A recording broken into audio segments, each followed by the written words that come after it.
7th, 2020 EWEB board meeting, and I am stepping in for Commissioner Mattel, who's out of town. And I think that I am mostly well acquainted with Robert's Rules of Order, but if I make a mistake, please feel free to chime in and correct me. So we're going to start off with item 1, which is an agenda check. Is there anybody who has anything that they would like to add? I see a no from Commissioner Carlson, no from Commissioner Helgeson. Frank, nothing? Okay, then we'll go on to agenda item 2. Items from board members and a general manager COVID update. So I think maybe if we go in alphabetical order by last name, that would be easiest maybe for me to keep track of. So Commissioner Carlson, we'll start with you. This month attended an LCOG meeting and an LCOG executive meeting by Zoom. Other than that, not too much going on other than just trying to get through the day-to-day. Appreciate again all of staff's work to deal with these challenging times. I know it's not easy out there, so I don't think I can say it enough. Appreciation for all of you, what you do to keep the lights on, keep the water running. So that's what I have. Thanks. Great. Commissioner Helgeson. Okay, well, I haven't had the opportunity to attend any meetings this month, given that we're kind of in the situation we're in. I too will join in expressing my appreciation for all of staff's efforts to manage the utilities affairs in these times. The only thing I wanted to call attention to was that I received, probably somewhat belatedly because it was sent in the mail and would otherwise have been distributed at a board meeting, our last year's water quality report. I'm sure that you all received that as well. And I just wanted to acknowledge how incredible the information is that's reported there with respect to our water quality. I think it's easy for that to wash over us as we get fairly consistent results reported each year. But I can tell you from my experience that there aren't a lot of water utilities that can show those kinds of lab results consistently over time. I know that the EPA has at least a couple dozen items that are items of concern with respect to drinking water and reporting their content. And the only ones that I saw in the report that related to our water were largely just the result of our disinfection process, which continues to improve with the changes that were made last year. And I just call that out because it is pretty incredible, and we have a tendency to take it for granted. So I just also appreciated the clarity of the report, given that much of the format is prescribed by the EPA, and it's a little hard to put that information out in a customer-friendly way. So I think we do a good job there as well. And so my appreciation to staff, and that's all I have for tonight. Great. I don't really have anything to add. I was hoping to give an update on a meeting that we had scheduled with the City of Eugene to talk about our work together around sustainability and climate change, but that was canceled by the city. So this is the second one that's been canceled, and I realize that they have a lot on their plate right now, but I would like to figure out a way to get back on track with that. And Frank, maybe you have a little bit more insight, because I know that you meet with the city manager, so I don't know if you have any insight on that, but that is all I have to add. Over to you, Frank. Yes, Commissioner Schlossberg, thank you. Commissioners, good evening. I just have a couple of updates regarding the city's postponement. I believe it's temporary. Commissioner, speaking with the city manager, they're pretty inundated with a number of things, not just the COVID issues, but also kind of the civil unrest that's taking place in the city. And so I have had a number of conversations with the city manager. I know one of the agenda items on our August agenda is to talk about the headquarters building. And so she and I are also talking about that as well. So a number of topics that the city manager and I continue to discuss. I did want to thank Commissioner Helgeson for his comments about the water quality report. That's really a team effort. Karen Kelly and the water management team that works as part of her staff, and then also our communications team, which takes a lot of, and Renee Gonzalez, who's manager of that group, they take a lot of very sort of wonky technical information and try to massage it in a way that is clear and understandable to customers. And as you know, that's not always an easy task. And so thanks for recognizing the work there.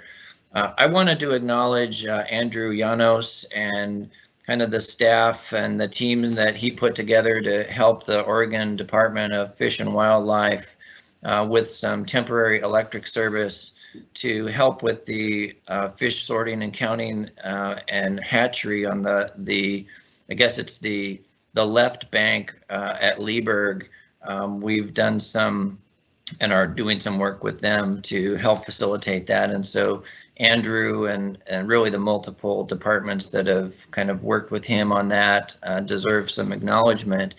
And other than that, I think if you want to, Vice President Schlossberg, I can just jump into the COVID update if that's appropriate at this point. And I know that the commissioners had asked for kind of a regular update regarding COVID, and so this was probably the appropriate time in the agenda to do that. I just have a couple of slides that kind of highlight where we're at. If you want to go to the next slide, Holly, I'd appreciate that. Holly's our producer tonight. So thank you. As you know, we do a pretty in-depth analysis of what's going on externally as well as internally. Externally, infection cases are going up. This is the latest chart we have from Lane County. So you can see some exponential almost increases recently in cases here locally.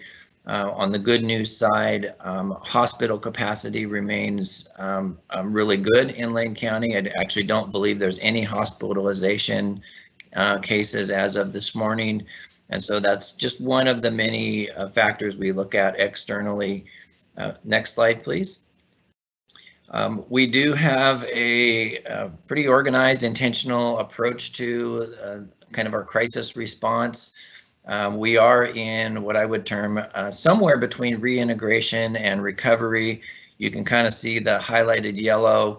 Reintegration is really more of our internal where are we at, and then recovery is part of how we're helping the community relative to continuation and a supply of electricity and water, and also the ability and programs to help pay bills. Go ahead with the next slide. You know, as you can see, you know, we are in reintegration. We have a combination. Our office staff is really a mix of kind of in office and as well as telecommuting or telework. We have a number of people that continue to telecommute. We are not limiting meetings per se, but as far as access to buildings, we can have meetings. They are restricted in size. We also do a lot with virtual meetings like we are with the commissioners this evening. And so we are not restricting people from coming into the building. It's really more of the effectiveness at this point. There are certain positions that are just more effective in the building versus telecommuting, and there's a real mix at this point. There are conditions of entry. For example, where we have some higher densities, we are doing some pre-screening and temperature screening, for example, and we continue to employ distance and appropriate PPE. This is really a kind of a multi-layered approach. As you can see, kind of the table in the upper right-hand corner of this slide, the rock occupancy is continuing to kind of slowly and steadily increase, which was part of our plan to really control the density. Headquarters is remaining pretty constant, about 35 to 38. That is mostly the call center, which is split between the first floor and the third floor. Fortunately, because we had the space to be able to provide some isolation and distance there. Consumption so far, and you'll hear this actually throughout a number of the scenarios that we talk about tonight, about 4% on the electric side seems to be what we can attribute to kind of economy or COVID related. There's always other factors like weather and a key account which Arroyco, which decided to Willamette Industries basically decided to close as of May. So there's some impact there, but about 4% related to the economic conditions around COVID. So far, water, very little variance due to that, but we're just, as you know, entering the higher consumption season. Last week, we did start launching our customer recovery programs. It's been very well received, and we've very intentionally and specifically reached out to accounts that are delinquent or in the collection process. We've reduced that significantly from over, I believe it was over 2,000, or actually close to 3,000 disconnect orders down to about 2,300. Many of those agreeing to the payment plans that we've presented. And so while that number is high, there's some encouragement based on the outreach that we're doing to customers and the programs that we're offering to customers. I did provide the commissioners with a link to and some information regarding our different programs to help customers. And so next slide, please. And so we continue to kind of work our way through the process. We're very, and you'll see this tonight, we're very sensitive to the rate trajectory kind of coming into COVID versus where we're headed. We know there's a sensitivity to that, but we also know there's investments we need to make, and we'll talk a lot about that later in the meeting. There's some projection as to budget gaps because of consumption. And then, we're really spending a lot of time, and I think our customer solutions group, as well as the operations group that support it, have done a really good job reaching out to customers about different programs and really specialized terms more than anything. They don't have they're not an investment per se from a budget perspective. And so we remain really diligent. I think that we're working our way through it. But externally, as many of you know, there are spikes, many of those relative and maybe after the Memorial Day weekend. We're kind of expecting that we'll see much of the same relative to the 4th of July holiday. So with that, that's kind of the quick snapshot update. If you had any questions, I'd be happy to entertain those. And I think that, that gives you a feel for kind of where we're at and where we're headed.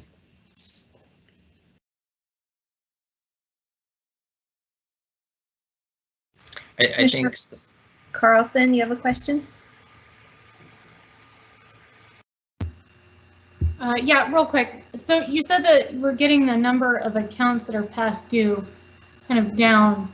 Are we still seeing, I mean, from my perspective, I know the economy is opening back up, people are getting back to work, but are you anticipating that, we're going to have another bump and as in unemployment benefits decrease, that we'll probably have more people kind of joining in that mix again? I'm really worried about what's going to happen after, some of the unemployment benefits come out and what you're hearing in the industry, what people are modeling there.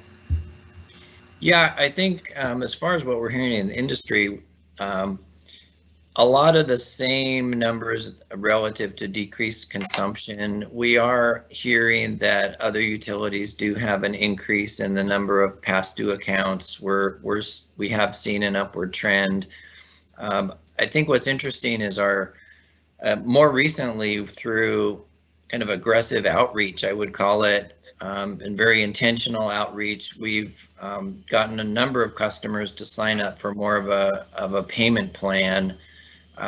But I think it's a legitimate concern, Commissioner, that as there's ups and downs in I would call it the difference between, say, unemployment and the federal aid that accompanies unemployment. As you, if that gap grows or shrinks, then the people's ability to pay things like electric bills or water bills, or in fact other bills, becomes more at risk. And so while we're not projecting that it gets significantly, falls off the edge of the cliff, I think it is a very valid point that you bring up relative to unemployment aid and the CARES Act, which carried through a while, and then the next version of that, which we're hearing about. So I think it's going to be the difference, sort of the delta between the what's unemployment and then what aid is provided. We've advocated through the state and through our federal contacts for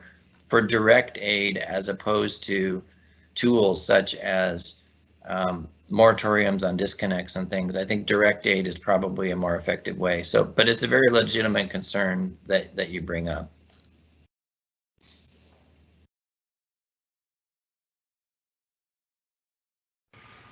Go ahead, Commissioner Helgeson.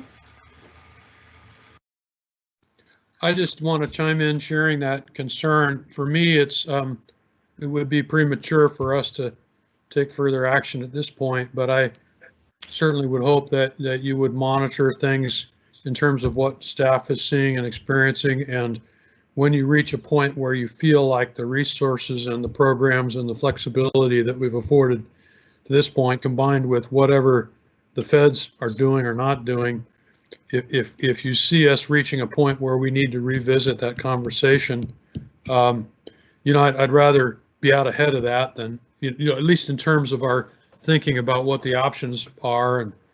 But on the other hand, I don't think we need to take any action until you see that we're moving into a position where that becomes a concern.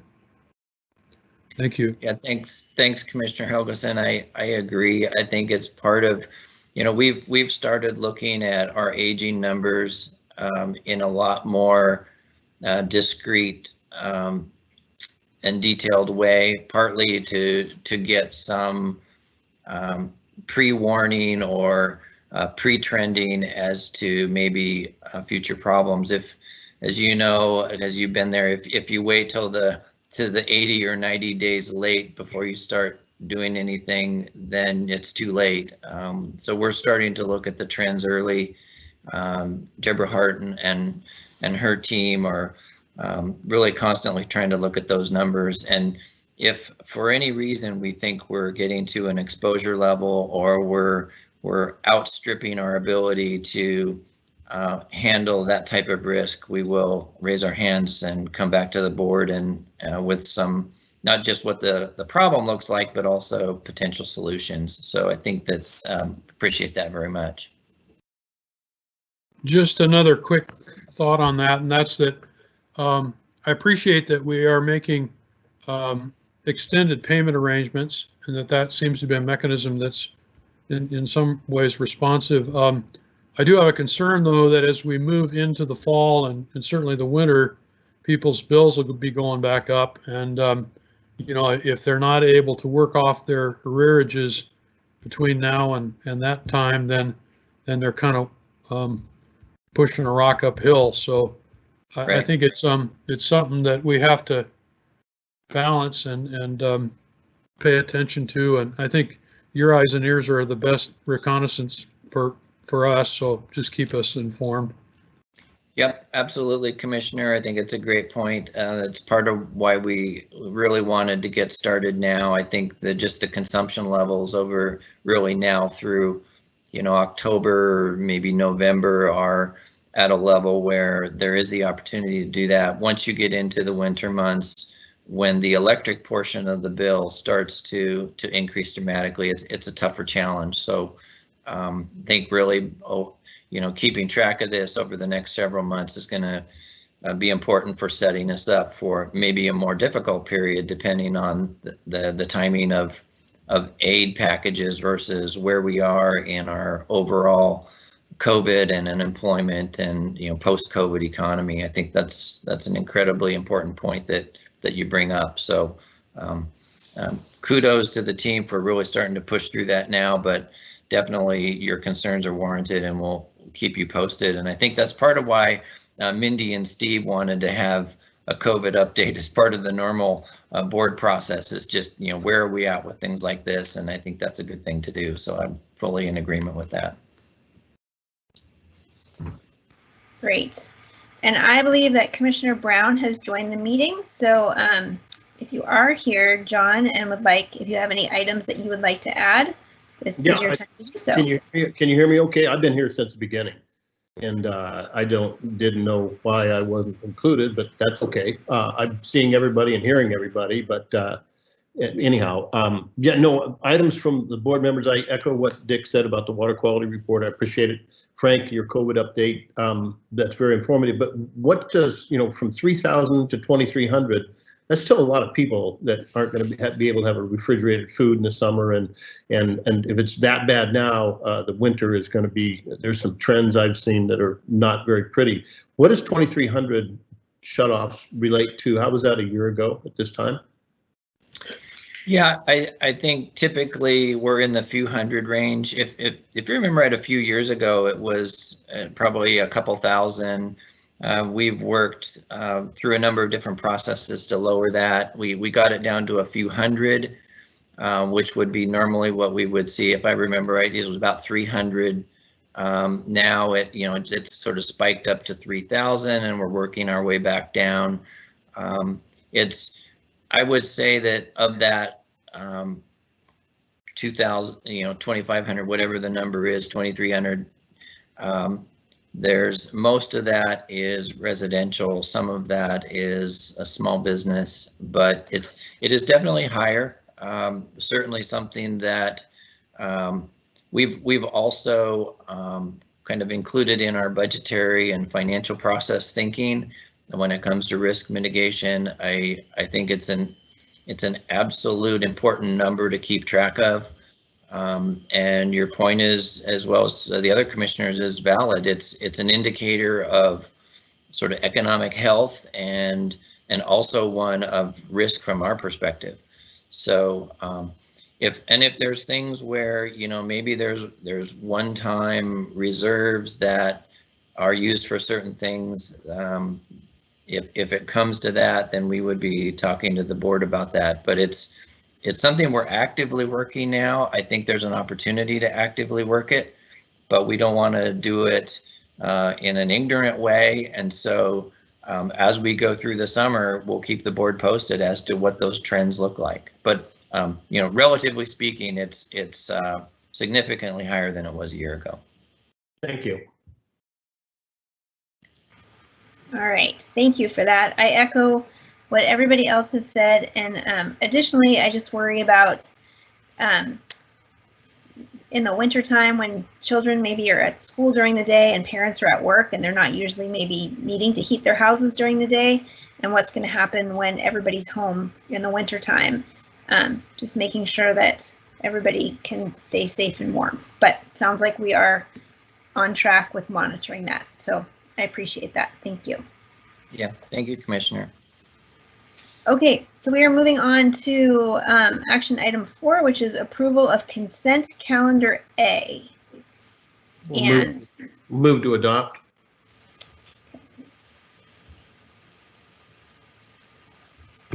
Second. Okay. Any objections? Is that what I'm supposed to ask? Any discussion, I suppose. Otherwise, call for the vote. Okay. Is there any discussion? Any need for discussion? I just want to note that I had indicated that I have a few questions about item 11, but those were masterfully responded to by Deborah this afternoon. I think you saw her response, so I don't need to pull that item. Okay. And there's a motion and a second, and all those in favor, raise your right hand and say aye. Aye. Aye. All right. Looks like consent calendar A passes as is. Moving on to item number 5, approval of consent calendar B. I'd like. Mindy, quick point. You might want to note that Commissioner Mattel, President Mattel is inexcused, so he's not voting. Just, I don't know how that works with the record, but anyway. Okay. President Mattal is excused and he is not voting. Okay. Approval of consent calendar B. I'd like to pull number 8 for discussion, please. Okay. Move to approve the balance, -8. Second? All right. Do we vote on, I guess we'll vote on that. All those in favor of consent calendar B minus item number 8, raise your hand and say aye. Aye. Aye. All right, so that is approved. And we can discuss item number 8. Well, I pulled it and I gave some pre-meeting questions and Rod answered them very skillfully, but I still have questions about process. And maybe Frank, you or Rod can answer this, but you know, like I said, we rely on LiDAR extensively and its accuracy. And when we say it was off by 40%, and apparently we didn't have like a pre-bid meeting on site to have these people come up and look at this, because we're just taking the contractor's word for it that it's another $122,000.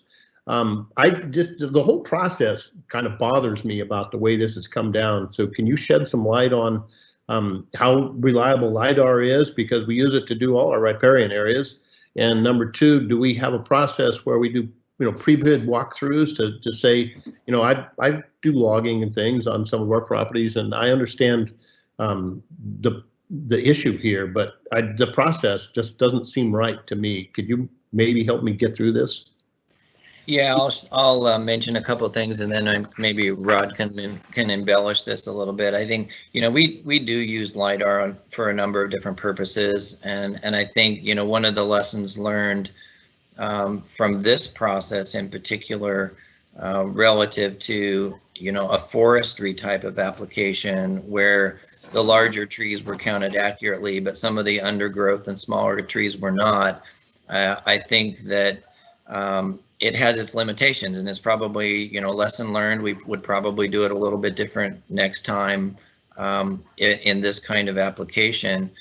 Now, a little bit different here was we were using a process where it was a kind of a per unit or, you know, per tree basis, and so even though the count was off, the per unit cost was what we were really using LiDAR to originally estimate. And so the overall cost would have probably been about the same, or would have been the same.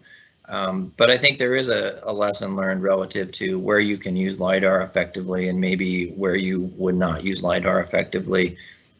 We do have history here with the contractor and the bid process. And so we overall used it to create a ballpark. I think after that we did the walkthrough, but I think there are times when you maybe just want to do a walkthrough from the beginning. And so I think you're right. There's times when maybe we would adjust the process to do that.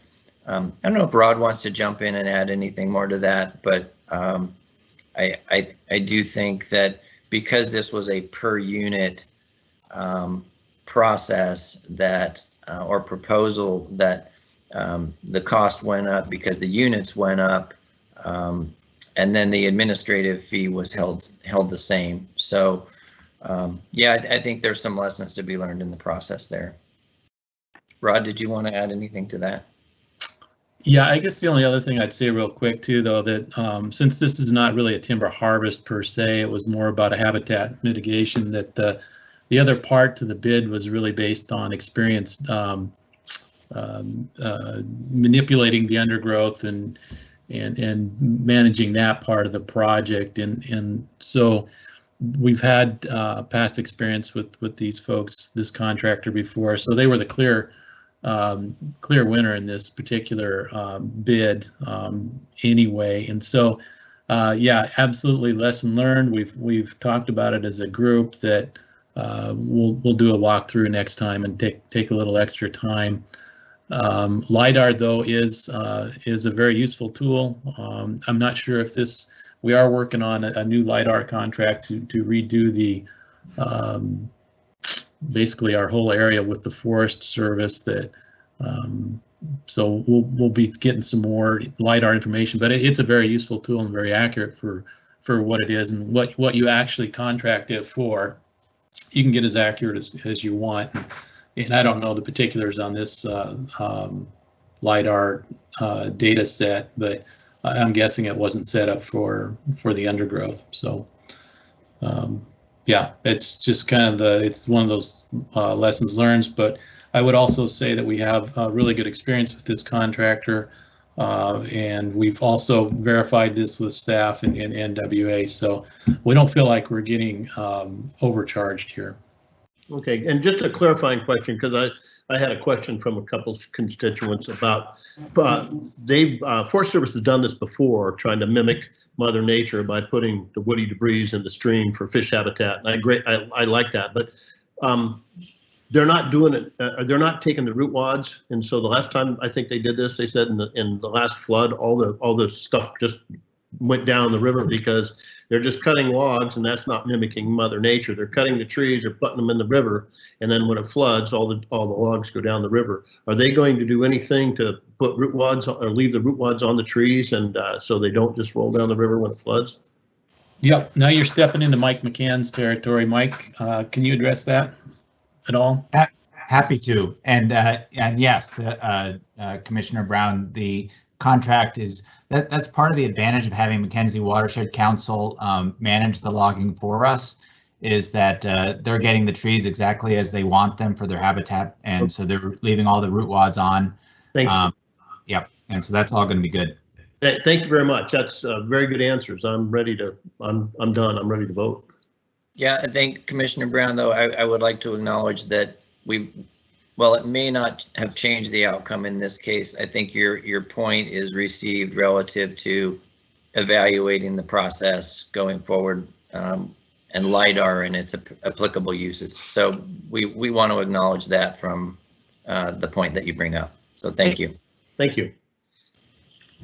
I'll move to adopt number 8 on consent calendar B. Second. All right. All those in favor, raise your hand and say aye. Aye. Aye. Aye. All right. Item 8 passes. And I realized that I skipped over the public input reading. I'm really sorry about that. So I think, Frank, that are you going to read, or is it just put into the public record?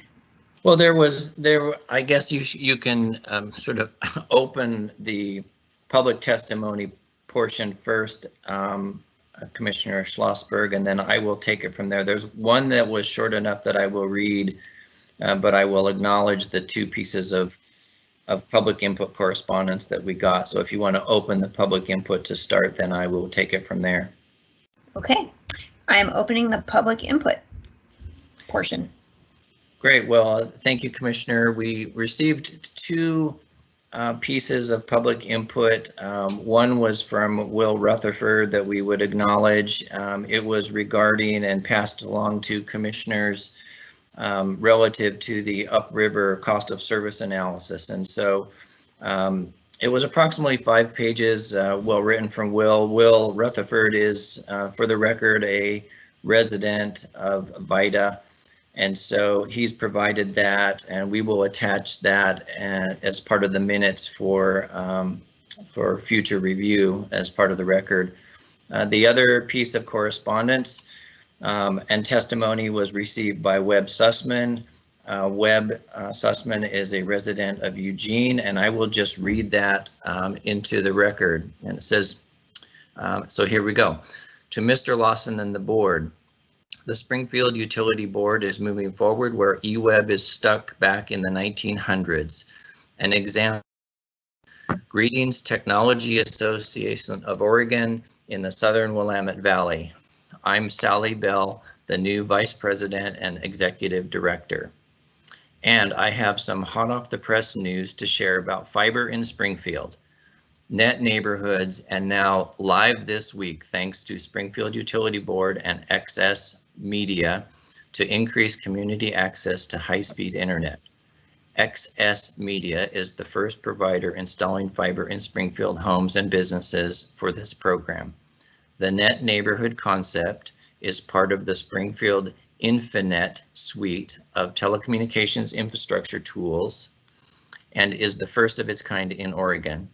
Interested service providers and potential customers can find info springfieldinfinet.com. Here's to more participants and service providers and potential customers to find info. Technology Association of Oregon, in cooperation with Sub and XS Media.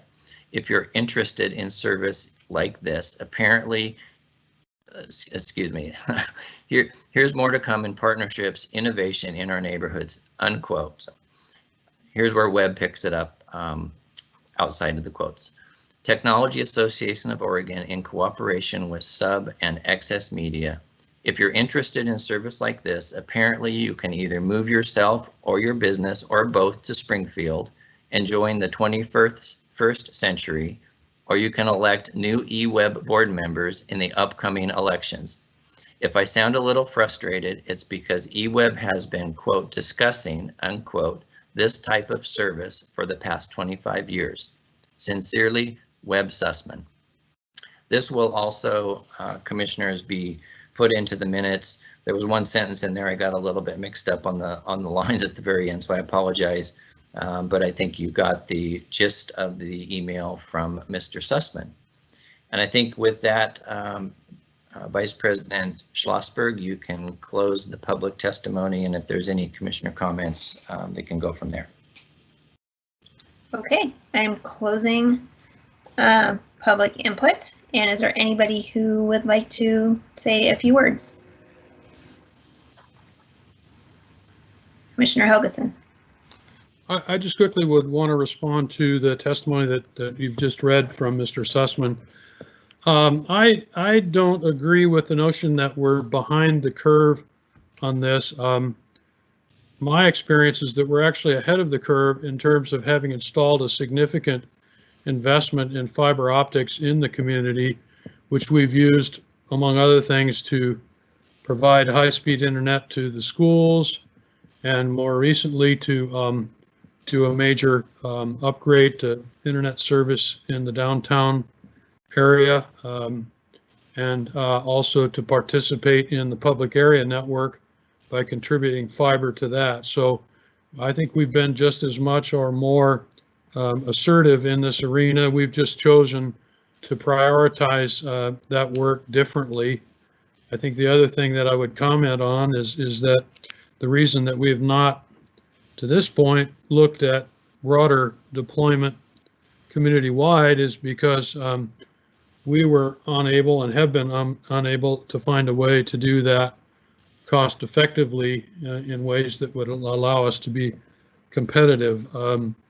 Now that situation is something that may change over time with technology and the build out of things like our AMI capability. And I would say at a point at which staff feels that we're in a position to take another look at that, that at least I, as one board member, would be willing to consider ways that we could continue to broaden that presence in the community.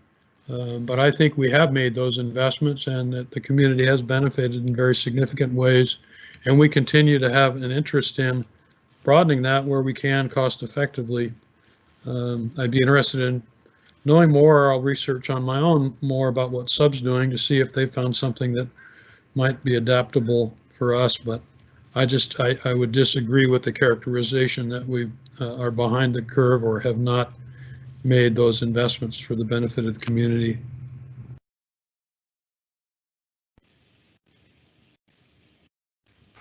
Thank you. Sonia or John, either of you have any comments?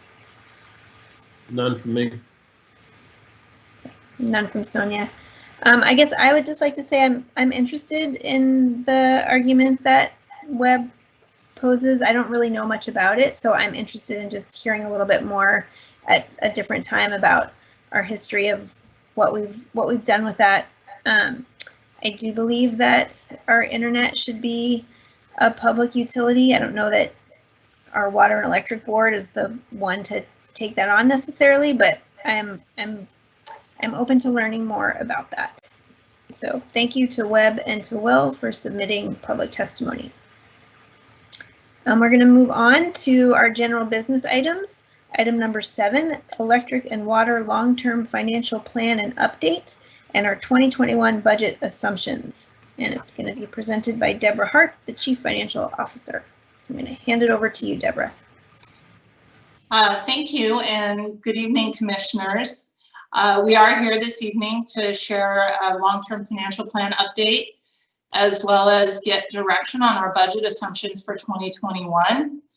My name is Deborah Hart, and here with me this evening is Adam Rue. He's our Fiscal Services Supervisor, and Alicia Voorhees, the Senior Analyst.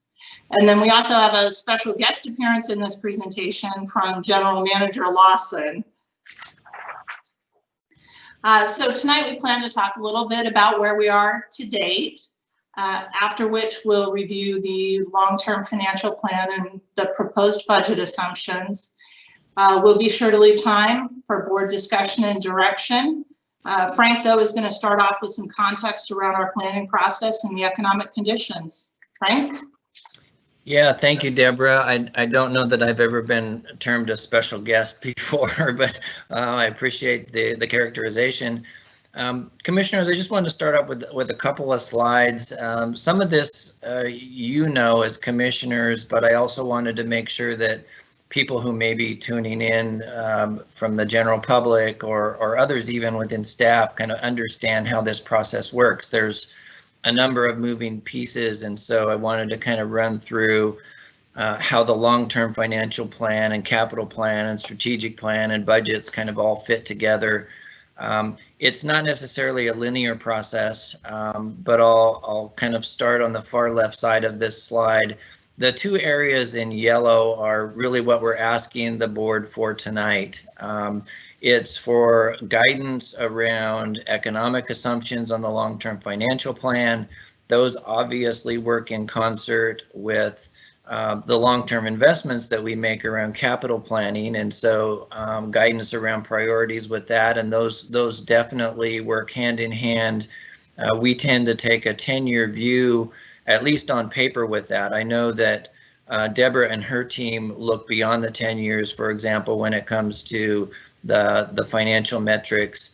Those are done from a long-term basis in the context of the strategic plan. Those then roll out into developing annual revenue requirements, and then a cost of service analysis and other things lead to what that means as far as specific rate actions. And then usually starting October and going through December, the far right, where we ask for, we have public hearings on the actual rates, and then seek board approval on those rates, as well as the annual operating and capital budgets for the following year. And this process is for both with the water utility and the electric utility. So I just wanted to kind of explain where all this kind of fits together. Next slide, please. One of the things that came up in our discussion last month, and we wanted to make sure that the commissioners had a little bit of financial backdrop and context to this, was we did a number of financial stress testing for both the electric and water utilities. This was under some forecasted economic changes that we were anticipating as a result of the economy, the kind of the post-COVID economy. And we did stress tests where we looked at, so, you know, what would happen if we did nothing? We just sort of continued on as is. We looked at, well, what would happen if we just put all of this on the backs of our customers in rates, for example, or we just, the capital dial was the only one that we turned. And there were a few conclusions that came out of this. And I think one of the things that's really important to understand is that the electric utility and the water utility, from a financial perspective, are in different situations. They have different conditions. For example, the electric utility, if we looked at a rates only solution, between now and 2023 would essentially double our rate trajectory that we had built in pre-COVID. We had some increases because of Carmen and Bonneville, but that would essentially double if we put that only on the backs of our customers. And you contrast that, for example, then with the rates only approach with water, and it moves from 3% to 5%. So it's a little less sensitive, probably on the water side relative to both consumption, but also the rates impact of doing a rates only approach. Now, we also looked at borrowing capacity. One of the questions is, well, what happens if you just borrow your way through this because you're making long-term decisions? There's not a lot of headroom with the present rate trajectory or plans that we have on the electric side. We have some reserves, but there's not a lot of headroom to borrow more without a rate impact. And you will see when we start talking about long-term financial plans and capital plans, where we're looking at what would happen if we increased the capital planning by $100 million, for example. And so we think that's possible, and in fact may be necessary. But there is some rate impact, and that's in the outer years. And so we looked at, so that we can kind of summarize that up. And if you compare that with the water utility, based on how it operates, the fact that it borrows for these long-term investments anyway, and those are kind of built into the rates already in a little different way. There's a lot of headroom on the water side. I don't want to say, I said it's almost unconstrained. So there's a lot of borrowing capacity on the water side. So very little on the electric, a lot on the water. And then pretty similar on the rates, and the rates were kind of mid-pack in the electric utility, and you'll see that with specific numbers. Whereas the water utility, we do have what I would term as rates headroom, based on the fact that we're the second lowest in the region from a water rates perspective. And so I just wanted to give you a little context before we start talking a lot about numbers. And one example I'll just give you, next slide please, is that when we looked, and really you don't even have to look at the numbers, you just look at the colors. This is an example of the no mitigation modeling that we did. The electric utility, yellow, by the way, through this presentation means that we're within 10% of our board minimum policy. And in this case, the orange or reddish color means that we have violated that. So we've gone beyond policy, which has a lot of implications. And so you can see the electric utility without mitigation. There's a lot of red starting next year, pretty much going all the way through the 10-year view, with a lot of other metrics that are just kind of on the edge, whereas the water utility under no mitigation has 1 year in really the outer years where there's a violation of our metrics. And so we did this for a number of scenarios. This is just one I wanted to share just to give you a feel for what we've done to look at some of these stress tests. And so with that context in mind and that foundation, I think I'll turn it back to either Deborah or Adam. I'm not sure who's picking it up from here to run through the specifics of the long-term financial planning scenarios that we came up with based on what we thought were the most likely scenarios and assumptions going forward. So we've explored the boundaries, and now we're going to bring it back into what we think the board should be thinking about as far as details. I think, Deborah, back to you.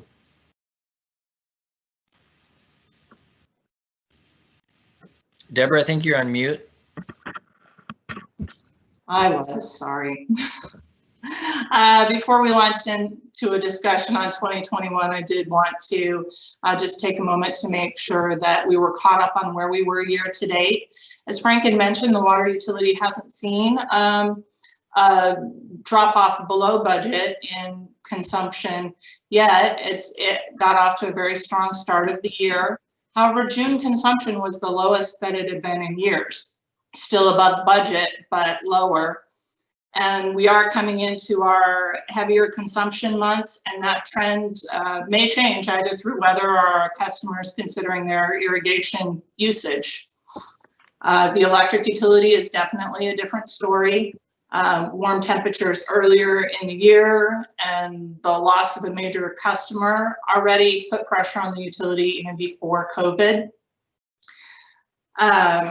So in addition to those stressors, we are seeing that 4% load loss that Frank mentioned.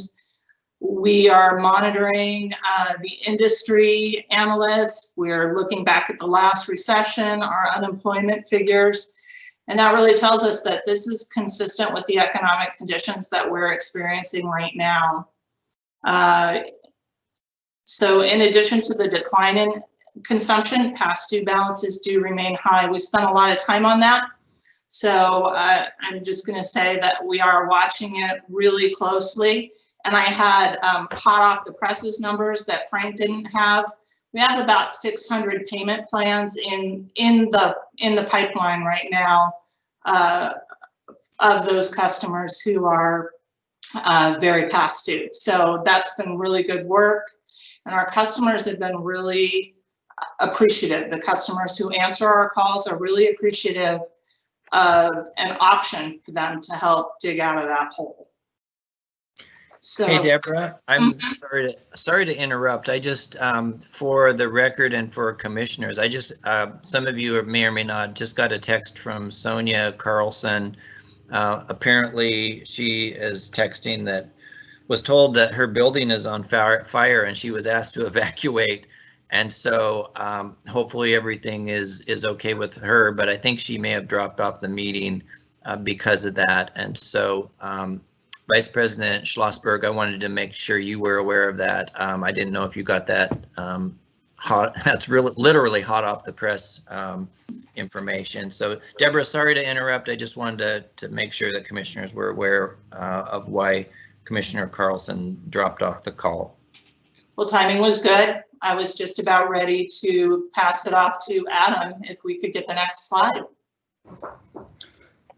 Thanks, Deborah. So this, Frank alluded to our position relative to other utilities in his slide, and this chart demonstrates where we are currently relative to the peer utilities for the combined water and electric. The backgrounder had the individual utilities, so we just wanted to present this one to demonstrate that we're in the same position as last year when you saw this as 6th lowest for the combined utility. We're 2nd lowest for the water, and then closer to the middle of the pack at 8th lowest for the electric utility as standalone. A big driver for this position has been the coming on the 5th year of no rate increase that we're looking towards in 2021. Next slide, please. So we have talked about the revenue reduction assumptions we've included. So we have the 5% in 2020 and 2021 that's been mentioned. That's consistent with what we've seen so far.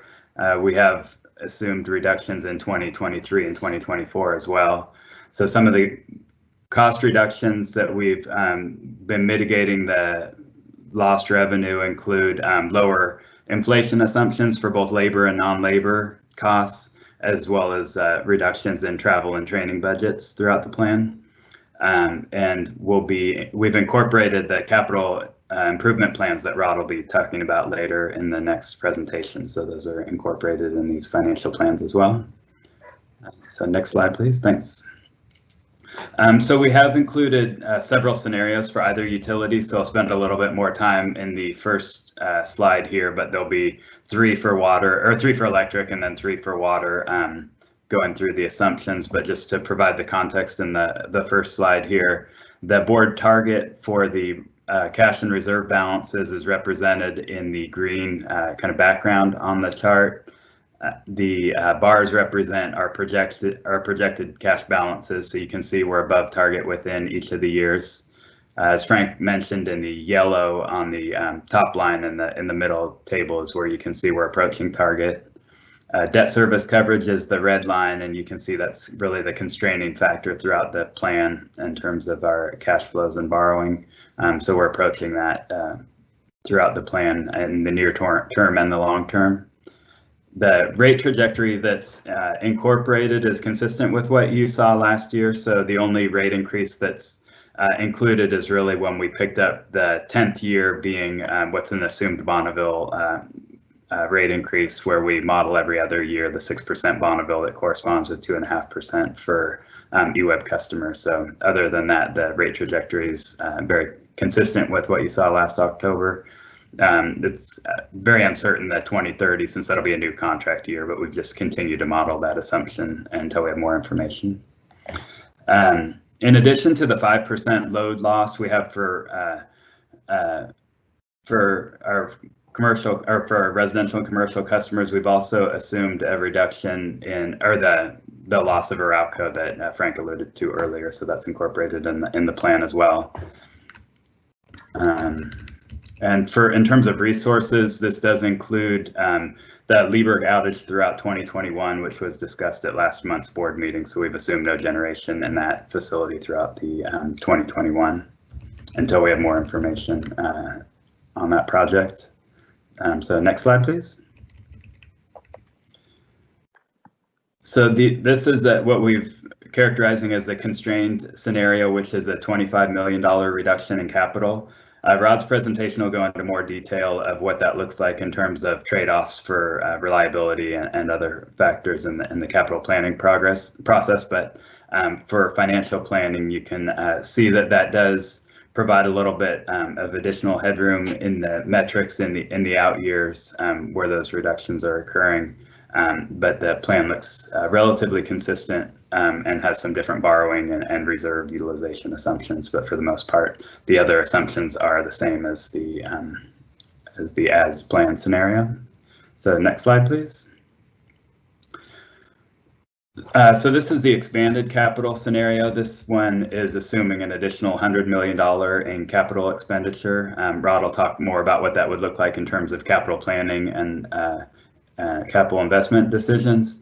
But this plan includes significantly higher borrowings. So you can see more pressure on debt service coverage. We've also incorporated higher rate increases. So in order to support the higher capital spending, we've assumed roughly 3.5% increase in the rate trajectory to manage the higher capital spending. But the other revenue and cost assumptions are consistent with the prior versions of the plan.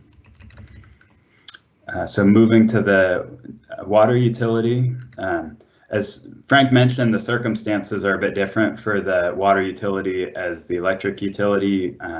You can see in the 2024 to 2027 timeframe is where we show a drawdown for funding the current plan for the current assumption for the second source treatment plant. That brings us to the 1 year where we're approaching target in 2027 as we fund that treatment plant. The rate trajectory is consistent with what you saw last year. It's a little bit of a change in terms of we moved up some borrowing that we had seized on an opportunity of historic low interest rates to borrow in 2020 and reduce the 2024 borrowing. So that's a change in the assumptions. Moving to the next slide. So this slide is the constrained scenario with the reduced capital of $55 million second source treatment plant. So with this scenario, you can see we're adding cash well above target, and we've also reduced the rate trajectory. This to maintain close to the targets, but you can see we're well above debt service coverage and cash reserves targets in this scenario. So next slide, please. So the expanded capital scenario is an additional $50 million in capital funding for the second source.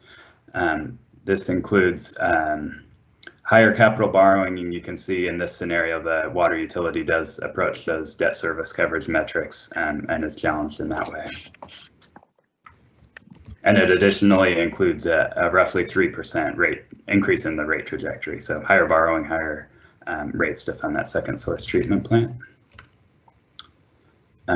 So after going through those scenarios, the next slide, just go into the next steps a little bit. So our budgeting process really gets kicked off with this board meeting tonight. So we'll take any direction that's incorporated in the capital plans or any financial plan assumptions, and we'll start the budgeting process tomorrow, where we'll make any of those changes into our worksheets and the solicit feedback from throughout the organization to make sure that those get completed throughout the summer and into the fall. The budget is completed kind of in parallel to some extent with the cost of service analysis, which will be informing any rate decisions. So into the fall, we'll be finalizing the budget and preparing cost of service analysis. In October, we'll be bringing back an updated long-term financial plan, incorporating the budget, have a draft budget and preliminary cost of service results. The November and December meetings will be formal public hearings, and ultimately December will look to seek approval for the budget and any recommended changes in rates. So that's the last slide for us, I think. Thanks. All right, we can open it up for questions or comments. And if we go in alphabetical order, we'll start with you, John. Well, thank you. Thank you for the presentation, Deborah and Adam. That's very good. Just a couple of questions, mostly on attachment 1, but one of them is your full year Lieberg generation outage in 2021. So are you assuming we're going back on in 2022? That's the current assumption that we have modeled here in the plans. Okay, do we know what impact just approximately if we don't go back? What does that do to some of your metrics if we don't generate in 2022? Lieberg doesn't come back?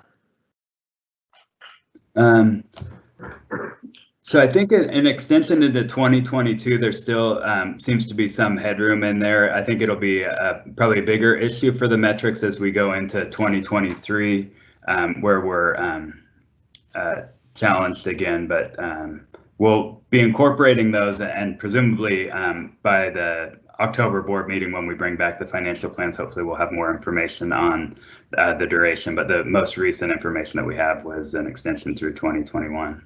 Okay, thanks. A couple more. Commissioner Brown, Sure. I would just add, just for context, you know, you look at the numbers here, and Lieberg by itself, when you separate it out from Walterville, the revenue generated from Lieberg is probably in the $2 to $2.5 million a year range. Not all of that is margin, but that's revenue, which, you know, it's slightly impactful, but I don't know that it changes the overall conclusion that the electric utility is probably tight, but there also is the ability to, with some rate adjustments in the outer years, look at future investments. We are also contemplating, as part of our financial planning, the investments needed potentially that we will talk to the board about later this fall around, you know, what levels of investment does Lieberg need, which could be significant. So both of those are going to be part of our process as we go through the next few months, but just so we, you know, Lieberg is a big chunk of that. Okay, and to a couple other quick ones. Using $19.5 million of the rate stabilization fund, what's the total balance in that fund right now? Are we wiping it out? That would bring us down to target in that fund. Well, okay, what's that? $5 million. So basically, we're using $19.5 million, and we would take it down to 5. Yes, and So, that. Yeah, go ahead. And that's consistent with we had initially deposited 20 million in there to reduce future borrowing. So that's actually the action that we're taking there. Okay. And then last question, I noticed that we're going to start $1 million a year to the meter replacement reserve fund in 2021 for electric, but we don't start until 2024 for water. Why the difference?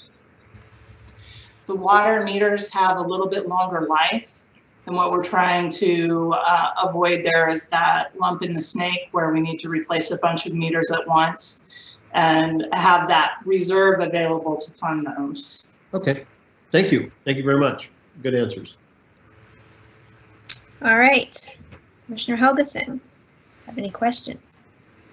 Yes, thank you. First of all, I just want to appreciate our process. I mean, this is developed and matured over the time that I've been on the board, and you know, I think we're in a position now where you're bringing us consistent information that doesn't vary wildly from presentation to presentation, and we're working along a trajectory that's understood and leads to and through, as Adam indicated, our budget process. I just want to point out that even without COVID issues or Lieberg issues or other uncertainties that are beginning to impinge on us, we've anticipated that there would come a time, not too distant future, when rate actions would be necessary in order to sort of normalize our rate trajectory, and that the actions that have been taken and very diligently over the last several years to restructure our debt and to contain our staffing and our internal costs are not things that will allow us to defer rate increases forever.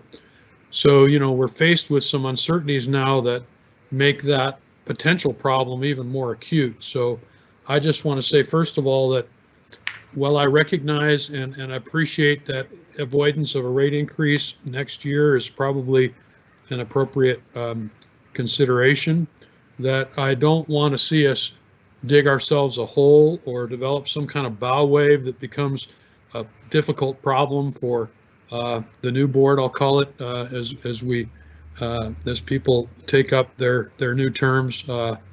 I guess I won't be here to worry about it, but I just know historically that there have been times when we've deferred rate actions to the last possible moment, and then combined with some untoward, unknown event that conspires against us, the rate actions come off as being precipitous or larger than anticipated. So I just want to make sure that we're not so reticent to play the rate card looking forward that we dig ourselves a hole or create a bow wave or a large increase all of a sudden when otherwise we've held off for 6 or 7 years.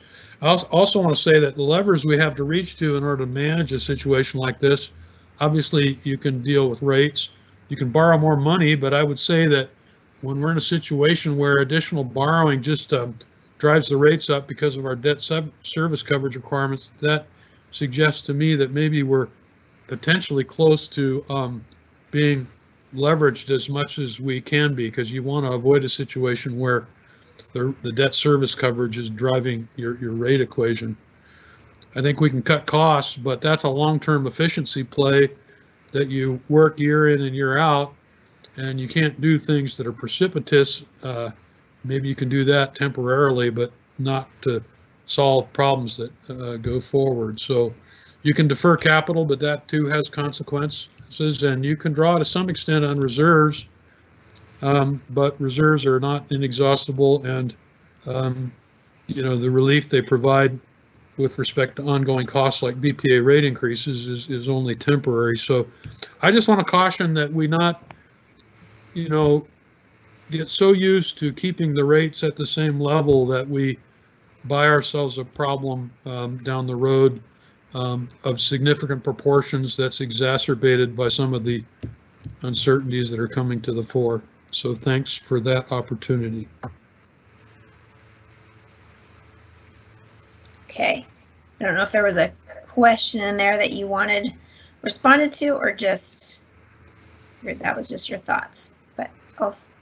No, I think the staff presentation is clear, and I understand what was provided and kind of what we're looking at in terms of contingencies. I just I'm concerned that we just not push off any rate action to the point where that creates problems either with customers or in terms of maintaining the financial health of the organization. And those were more comments. Right. Thank you.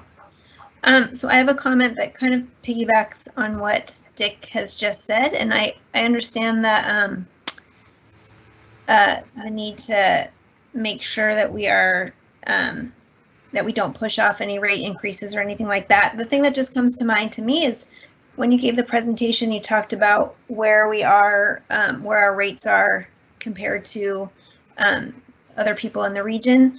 But I think in one of our background things, you looked at more of like what the energy burden was based on what we pay compared to the average salary here, the average income here.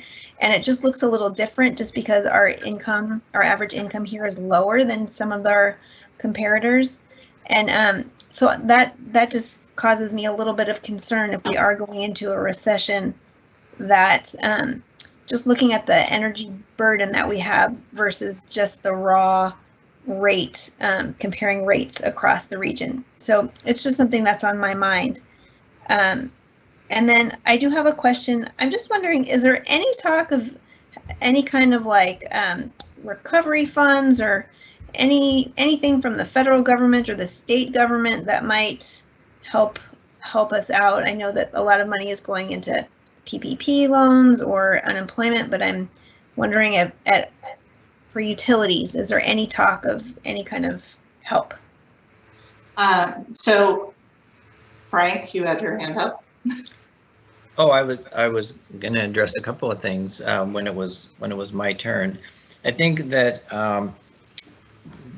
there is some movement at the federal level to look at programs that would aid utilities. It comes with some strings attached to it. For example, they're talking about if you were to get a grant or a loan from the federal government as a utility, you would have to agree to not do disconnects, for example, and some other things. So there are some strings attached.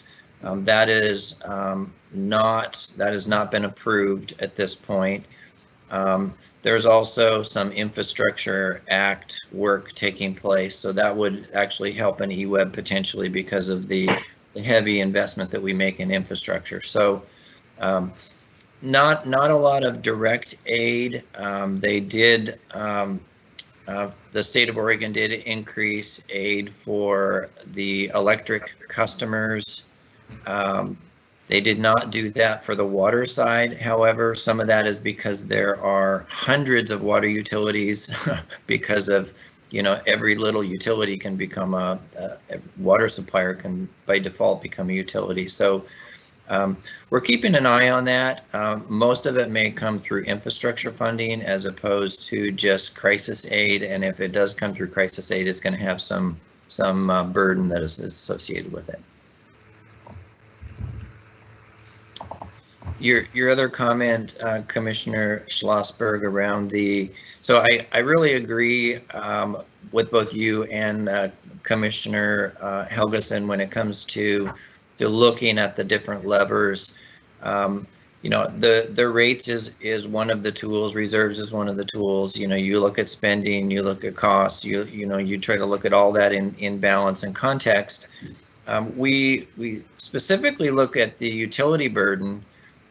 Just for context, it's not a tool by itself, but we want to remind ourselves of the condition of our customers in this area. We are not Bellevue. I think going back to Commissioner Brown's comments from a number of years ago, comparing us directly with Bellevue, where income is tens of thousands of dollars higher, is maybe not a very relative comparator. And so partly it's about the rates directly. Part of it is about understanding our community. We do know that there's some challenges from a family income perspective. So we use that just to keep our mind in the right place and our decisions in the right place. But I do agree with Commissioner Helgeson that all the levers need to be looked at in concert. And in fact, when you look at both the water and the electric long-term financial plans, they have, roughly 21% or so increases over the next decade, which, comes back to a couple percent or so. That's pretty much in line with inflation. And so I think that was previous direction from the board, was to keep rates within inflation and as well. So absolutely agree. We've got to look at all of these in balance. And one thing that we didn't mention in our planning is we're not just looking at the cost side. I think it's also really appropriate to look at the revenue side as we go forward. Now, we haven't baked a lot of those numbers in because when you think about electrification, there's some potential increases in consumption and load and therefore revenue.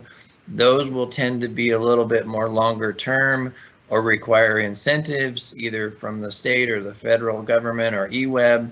So we are recognizing that those who say, you have to look at the revenue side as well. We agree with that. We just haven't baked that in to some substantial perspective, to a substantial point yet. So, Deborah, sorry, were you going to add some comments in there? Did I steal those? I think for the most part you hit them. There's not a lot of direct aid out there. We are keeping an eye on the possibility of a loan program for working cash. However, it does not appear that we'll need it at this point.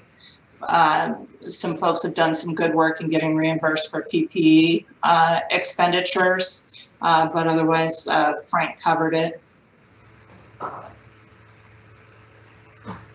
Okay, so did you get what you needed from us? I believe so. We'll want to hear the capital discussion and what comes out of that. Yeah, I believe John Brown had a comment or question. Yeah. Thank you. Following up with the discussions talked about, the pushing, kicking the can down the road and then having a significant rate increase of 4.25% in year after next.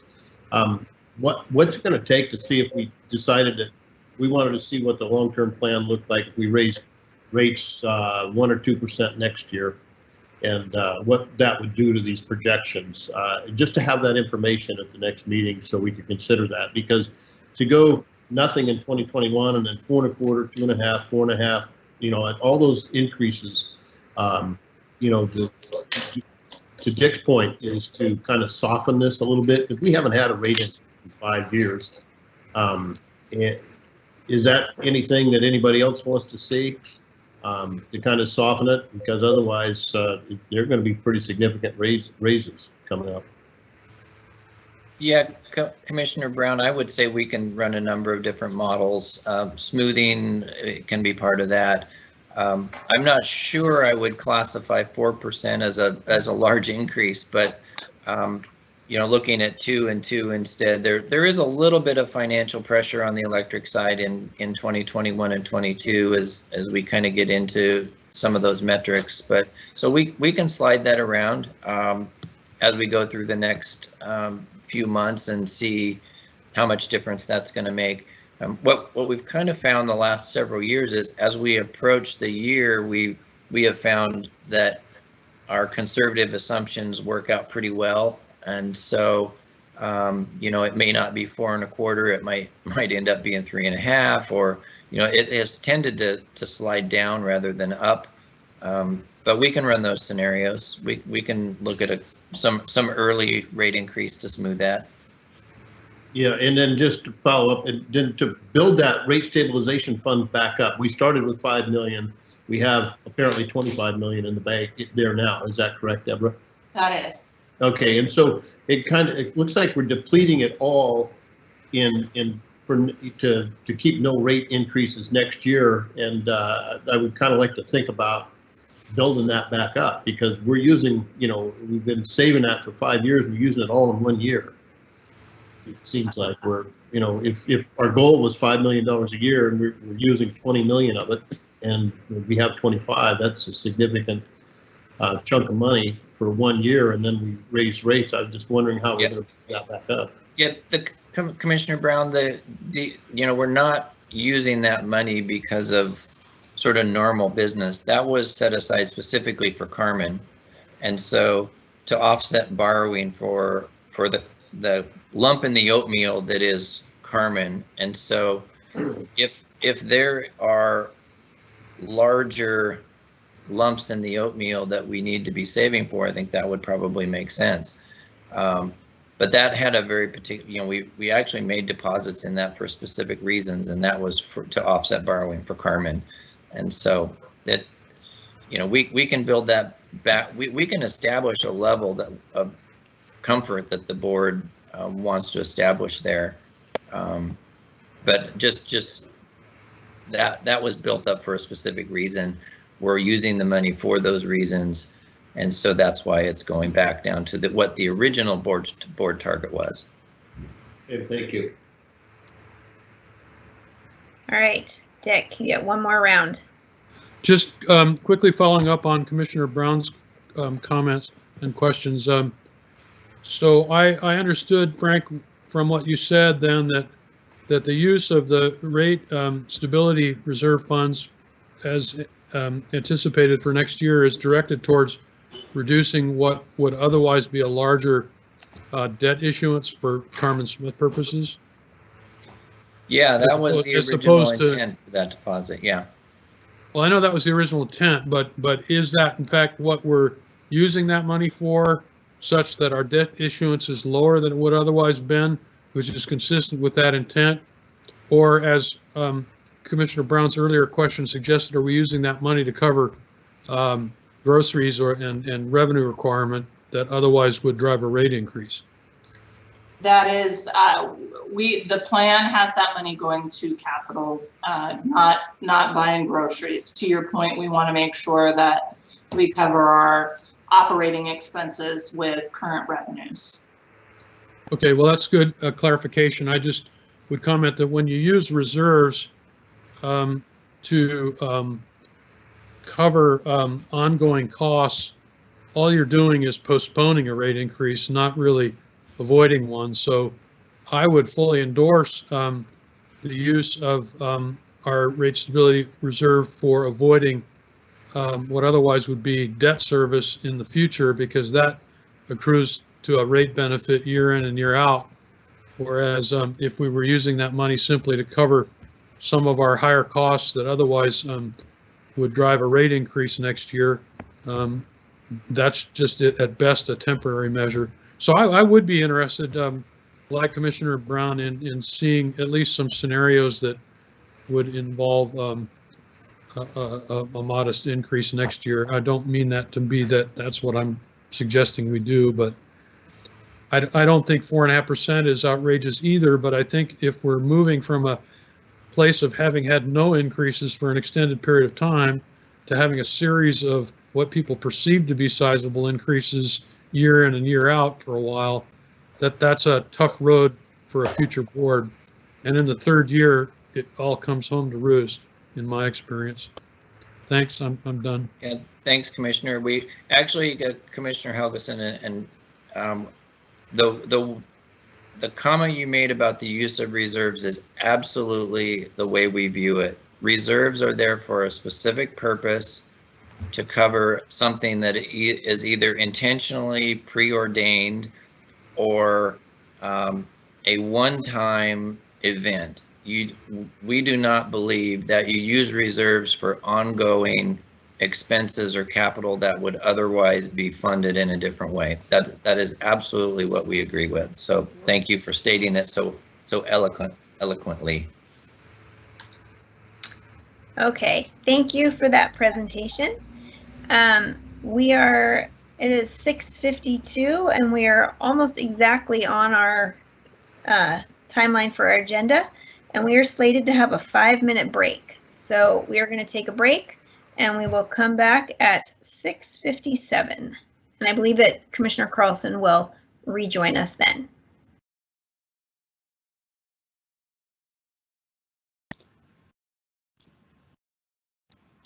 Hey, Frank. Yeah, Dick. It's not an issue, but on my screen I see. Hey, Commissioner Helgeson, I don't know if we're still live or not. We may be, just so you know. That's okay. I'm not going to tell any secrets. Okay. I see on my screen a little telephone and it says calling.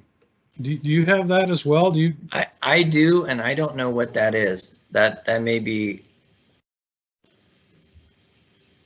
It's obviously not creating a problem, so I'm not going to worry about it. I thought it was just. Yeah, I noticed that on mine as well, and I will. I don't know if Ann or Travis can answer that one.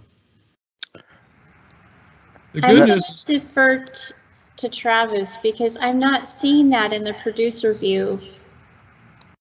Correct. It's not in the producer view. It may be showing that there are call-in attendees. We have at least 13 other attendees in there, but it shouldn't affect what you're seeing or what you're doing. Yeah, it's kind of it's right in the middle of the screen above the control bar, and it's pseudo-transparent. Just so you know, but it's kind of right in the middle of the screen. But I wasn't as curious as as Dick. I figured it was just kind of there for a reason that I couldn't control anyway. So. All right. Well, at least the good news is there's not an end button. That's true. Not for me anyway. And that's good news, yes. We'll take a look at getting that identified for you, Commissioner. Lena said it might be somebody's in the lobby. I don't know. Could be. Yep.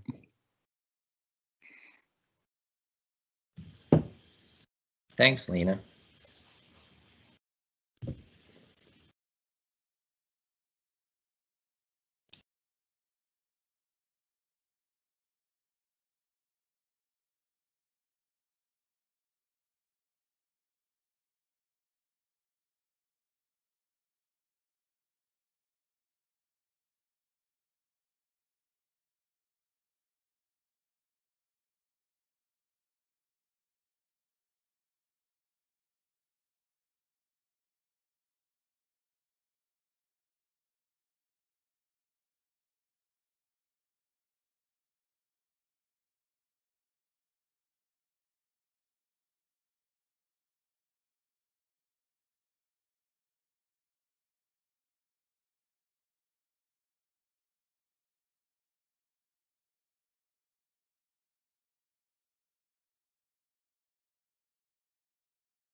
All right, it's 6:57, but it does not look like the majority of people are back yet.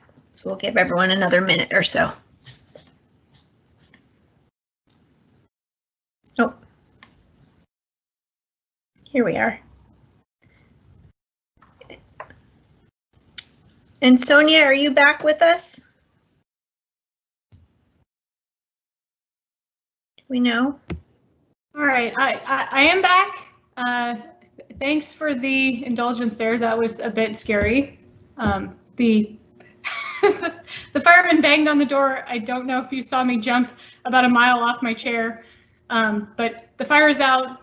There's really not any damage. It was all external. Apparently somebody probably left a cigarette butt or something of that nature. I may have to jump in and out though, so I'm going to be on, I'm going to turn my video off. I think the firemen are trying to get to me, so I'm going to be in and out, but I'm going to try to be listening. Okay, well, I'm glad that you're safe and that you're back. And take care, Sonia. Okay, so we are going to re-adjourn and we are moving on to agenda item number 9, electric and water capital improvement plans.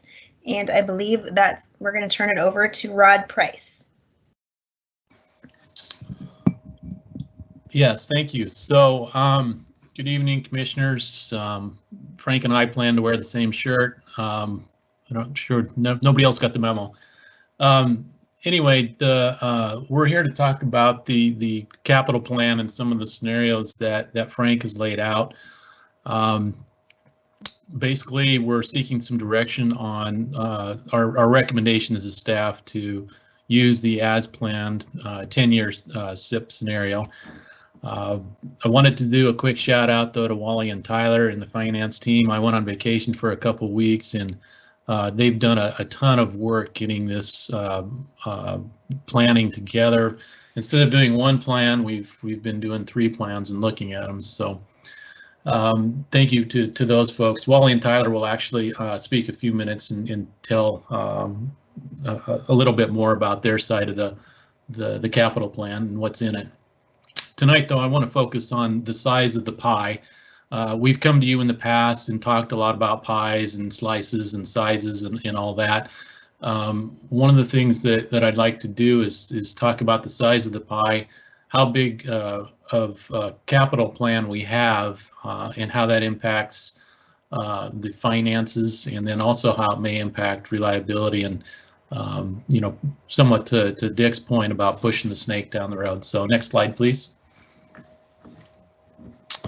So Frank showed you his view of the financial planning thing, and I'll just show you the rod engineer thing here about how I think about money and capital spending and how it fits in the big picture. And you know, we have a mission, and our mission is pretty simple. We deliver water and electricity reliably, and we've got the strategic values of resiliency in there. And there's a whole bunch of things that go into that package, and you're all familiar with that.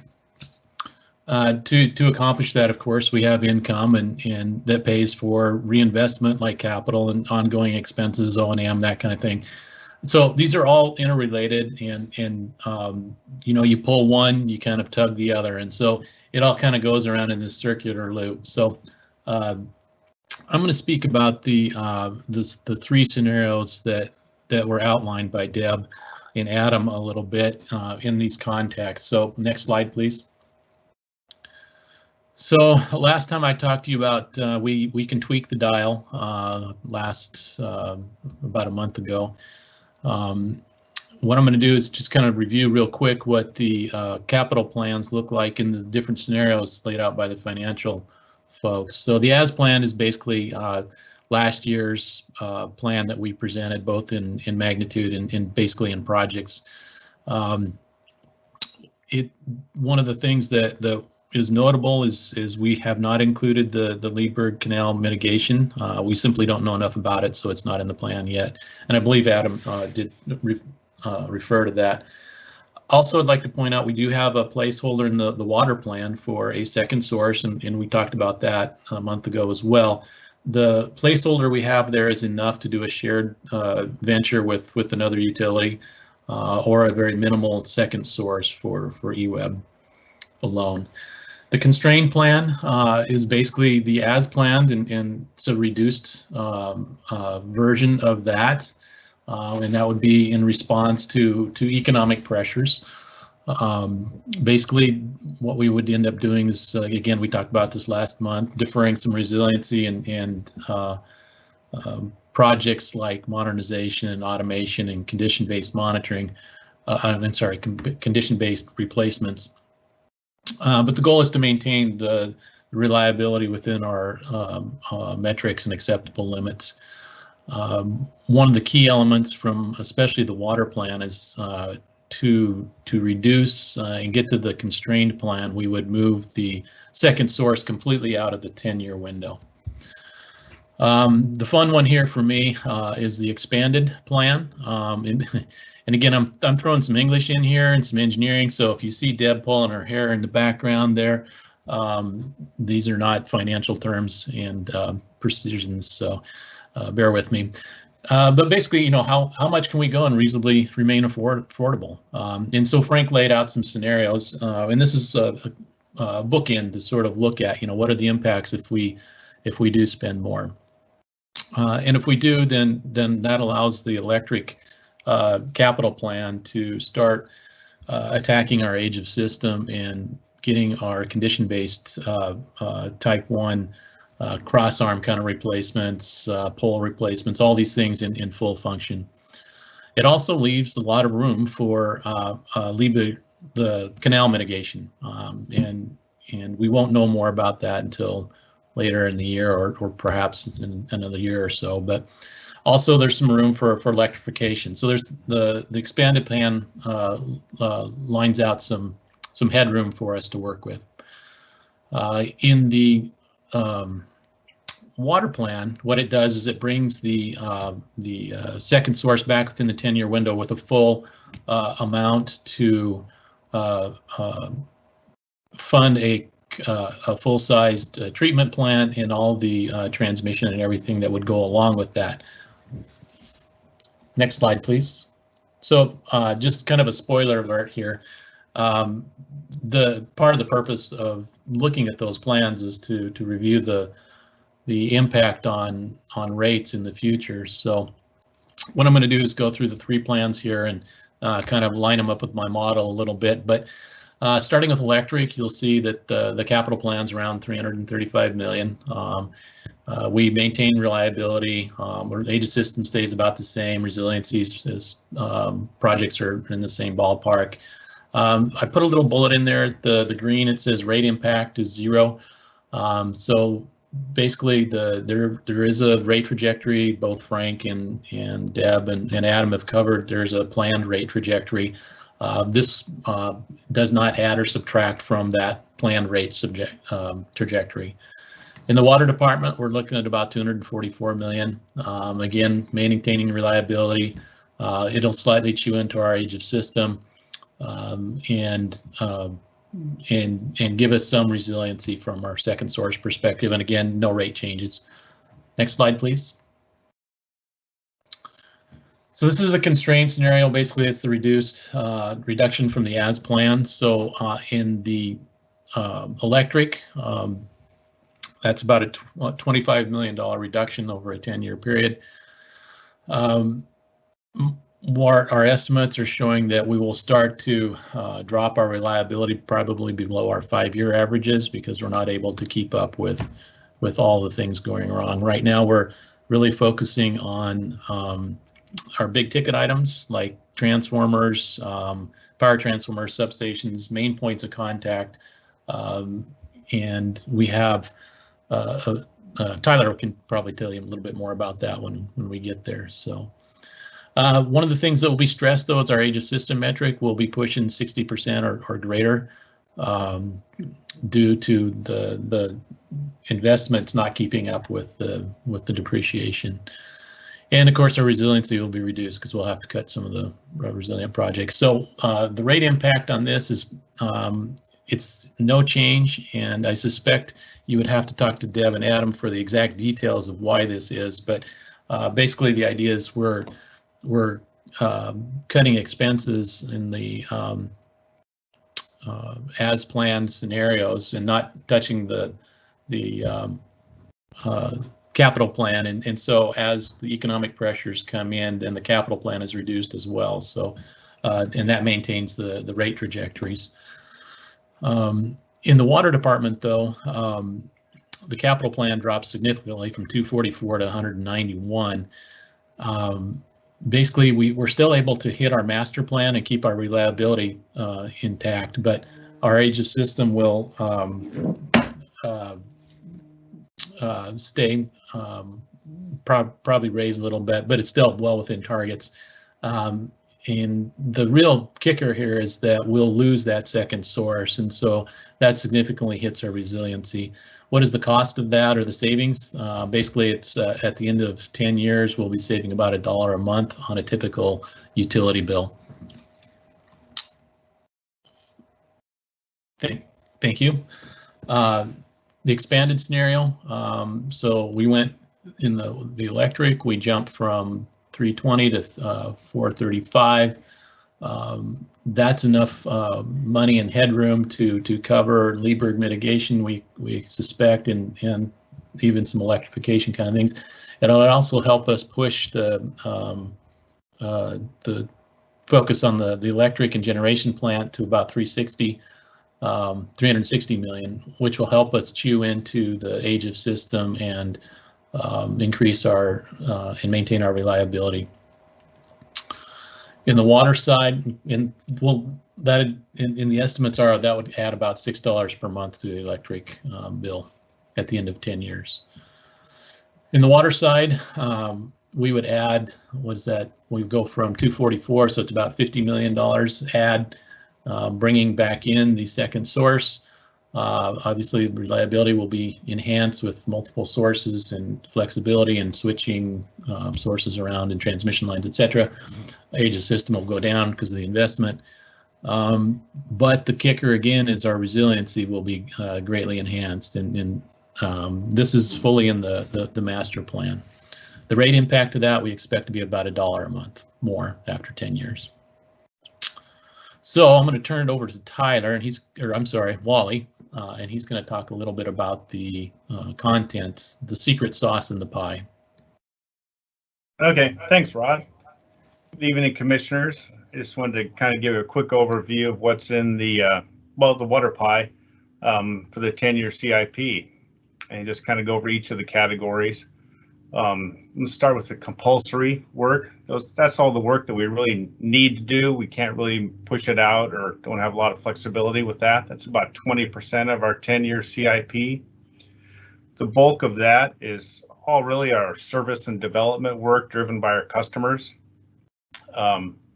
It also includes our main replacements that are dictated and driven by the city street rebuilds that occur all around town. You see those. An example of one of these projects is the East 19th main replacement that was in the consent calendar tonight. Was a compulsory main replacement driven by a city street rebuild program. In the 10 years, we've also put in for compulsory our first base level reservoir, as it's needed to really take out of service the College Hill Reservoir, which is driven by regulatory issues. And a new reservoir would be at the East 40th site. The board should see a contract for design of that new reservoir in the consent item in the August board meeting, with completion of construction in early 2023 for that project. Kind of going down into the next category, which would be our strategic work. That's about 30% of our 10-year CIP. It starts with kind of wrapping up the AMI program over the next about in the end of 2023, we have that being wrapped up. A few years behind electric, kind of taking a little bit slower approach there. It includes our emergency water stations, the distributed sites that we're establishing around town.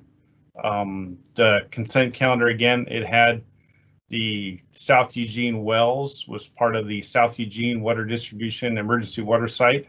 It was approved tonight, so we're anxious to see how that goes. And moving on from south, we'll be just working around Eugene, probably heading to Churchill next, and then make another loop around the periphery of our service territory. As Rod mentioned, the strategic category also includes kind of a placeholder for a second water treatment plant. And as you mentioned, the amount that's included in our CIP could be a fairly robust plant if there was some contributions from another utility sub, or more of a much more scaled back plant if this had to be EWEB only funded. The bulk of the, about a little over 50% of the 10-year CIP is our risk-based work.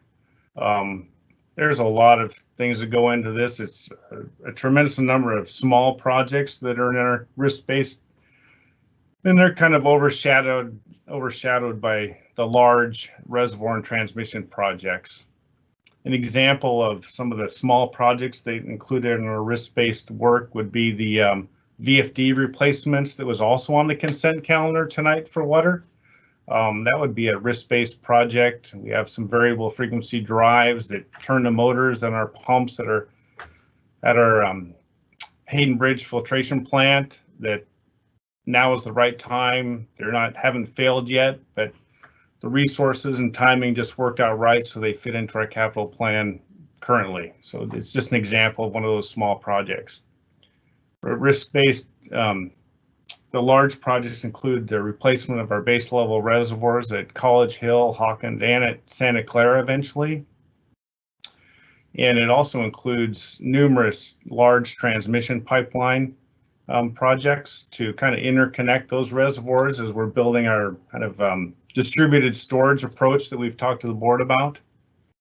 Our first phase of our first transmission pipeline is in construction currently, going across the headquarters site that we coordinated with the city as with their infrastructure upgrade, and that'll be going on for the next several years, just that one project. So anyway, just kind of a quick summary of what's in the as planned CIP for the next 10 years for water. And I'll turn it over to Tyler to review the electric. Good evening, commissioners. Thank you for the time. Record, I'm Tyler Nice, Electric Division Manager.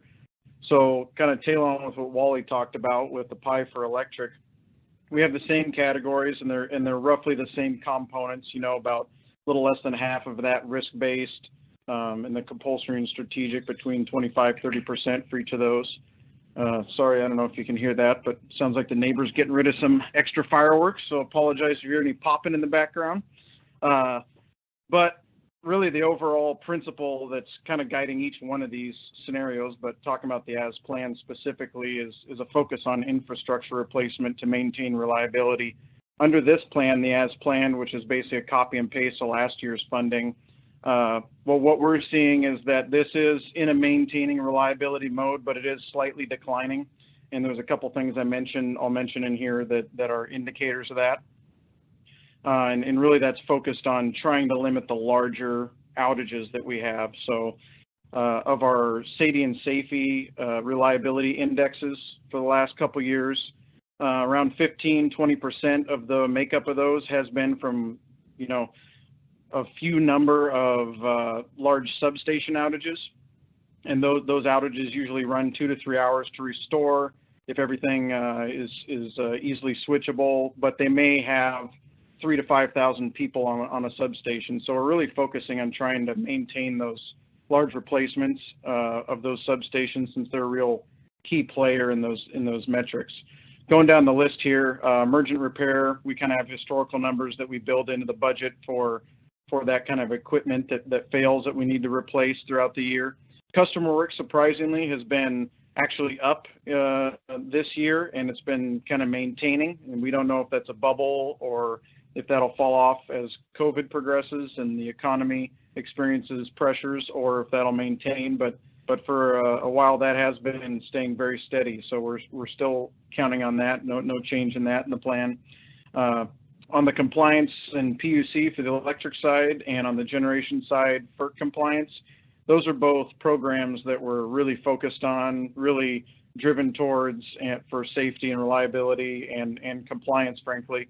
And we're really focused on keeping those programs intact. So those are still fully funded. I know we've done a lot of work on both of those in the recent history.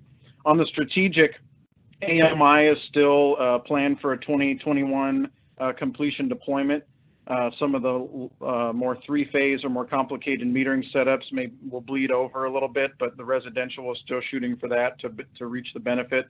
That's able to move forward. One of the big hurdles was communication, and with partnership with the city, at your level and with Rod and Frank involved, we're able to move some hurdles to get some of those towers installed. So we're moving on that. That's a really good sign. So that's still modeled. Also, we are still upriver resiliency and reconfiguration. That's our upriver plan we've talked to you about. It has to do with the resilient spine, bringing power in a large outage, either from BPA, Black Start, or from upriver. Now, parts of this plan are on hold right now with the Leeburg decision and the canal being up in the air. But there's other parts we are working on, Thurston Substation and Curran, the main ones that involve some bolstering to upriver reliability, but also some ties within the system.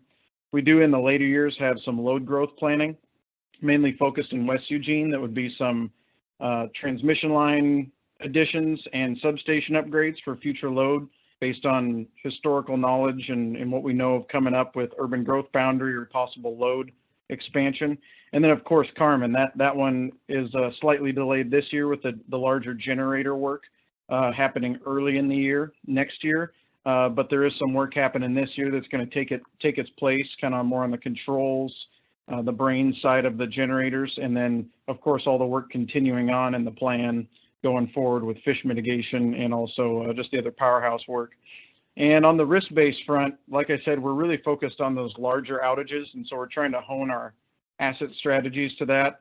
Since we're talking metaphors and we talked about lumps in the oatmeal or lumps in the snake, another one's a pig and a python. And, when we talk about our transformers, right now that's like a piglet. It's a manageable problem, but we have started to see in the last 2 years failures at 3 of our substations of the large power transformers, the big ones when you drive by you see. And those are equipment that's kind of in that 6 to 9 month lead time that in certain substations and situations would be a really bad issue that we want to mitigate. So we are putting some upfront money into a mitigation plan that involves bolstering some of the spares ahead of time to make us a little more nimble for those replacements. And underground replacement plan, cable, we talked about that, I think in October, November last year, about a plan to focus on underground feeder because that asset is aging, and that's still, it's reduced a bit in this plan is what we planned, but it's still in there in some resemblance. And then our normal distribution renewal and replacement, that's our poles and wires and transformers that we roll over and try to keep up on, and that ties a little bit with the PUC work. But that's kind of the look at electric and our focus. Next slide, please, and I'll speak a little bit about the support services side. And kind of the focus on support services, the big rock, if you will, and this one is Rod put in this photo here that says pipes and wires are the least effective way to connect with this generation of ratepayers. And that's really in that focusing on that strategic portion of the pie first.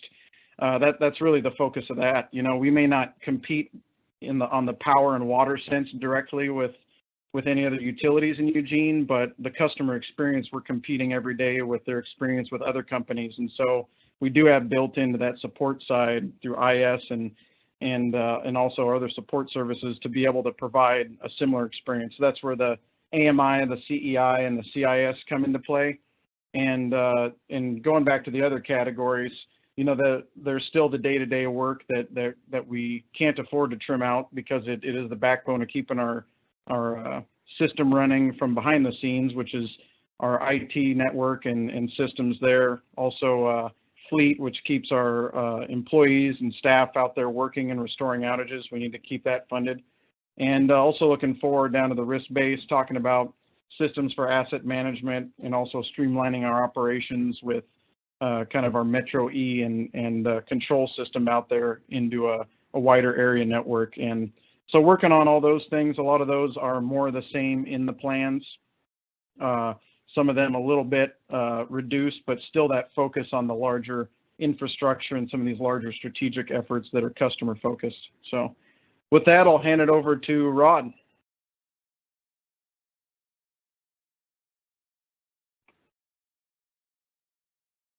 Might be on mute still. Thank you, sir. Thanks, guys.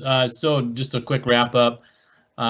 Basically, for both the water and electric capital plans, we're just recommending we stick with what we've planned last year for this year.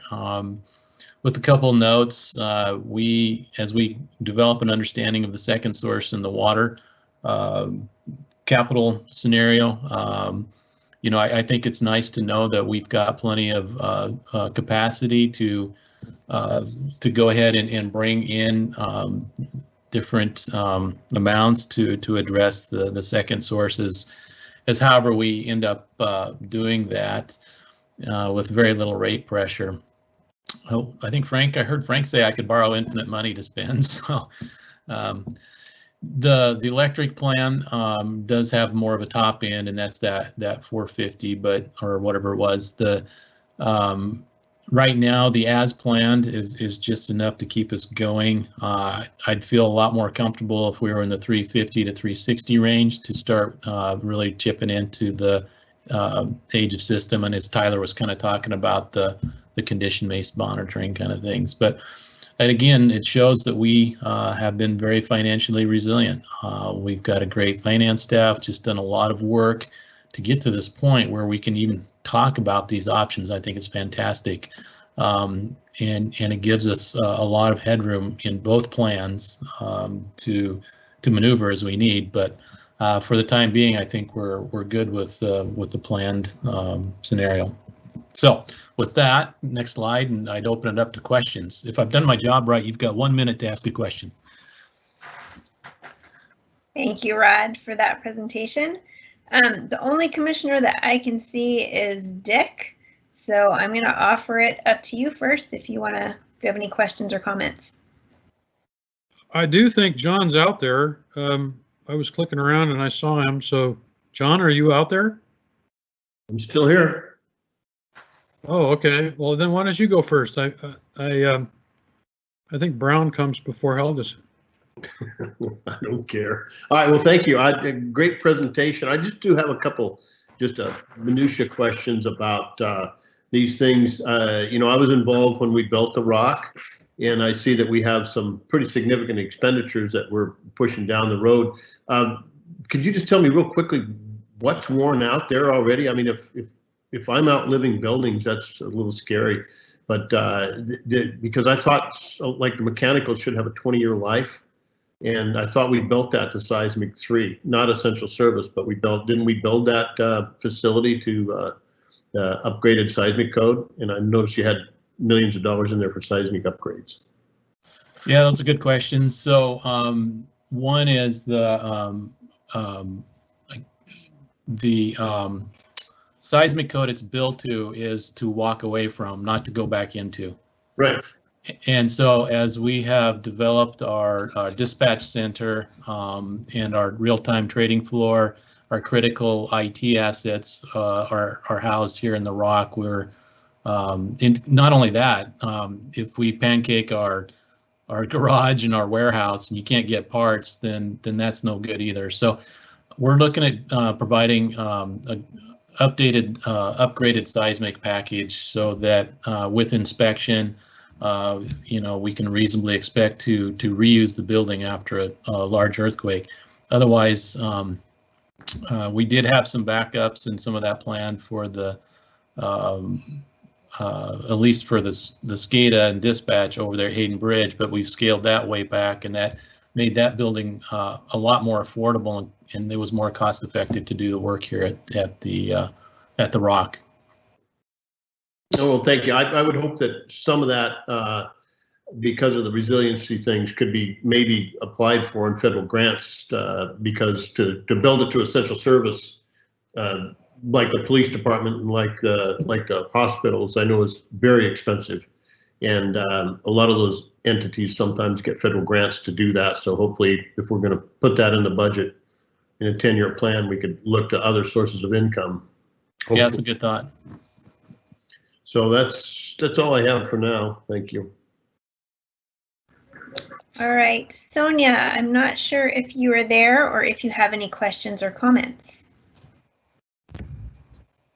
I'm here. I'm gonna pass for right now. I'm just listening in. Thank you. Great, then over to you, Dick. Okay, thank you. I have 2 questions and a comment. I noticed that from your slides, we have an $815 million, give or take, plant for electric and $300 million for water. I noticed that on the as-is for electric, we're looking at spending about $33 million a year. That, you know, I realize these aren't great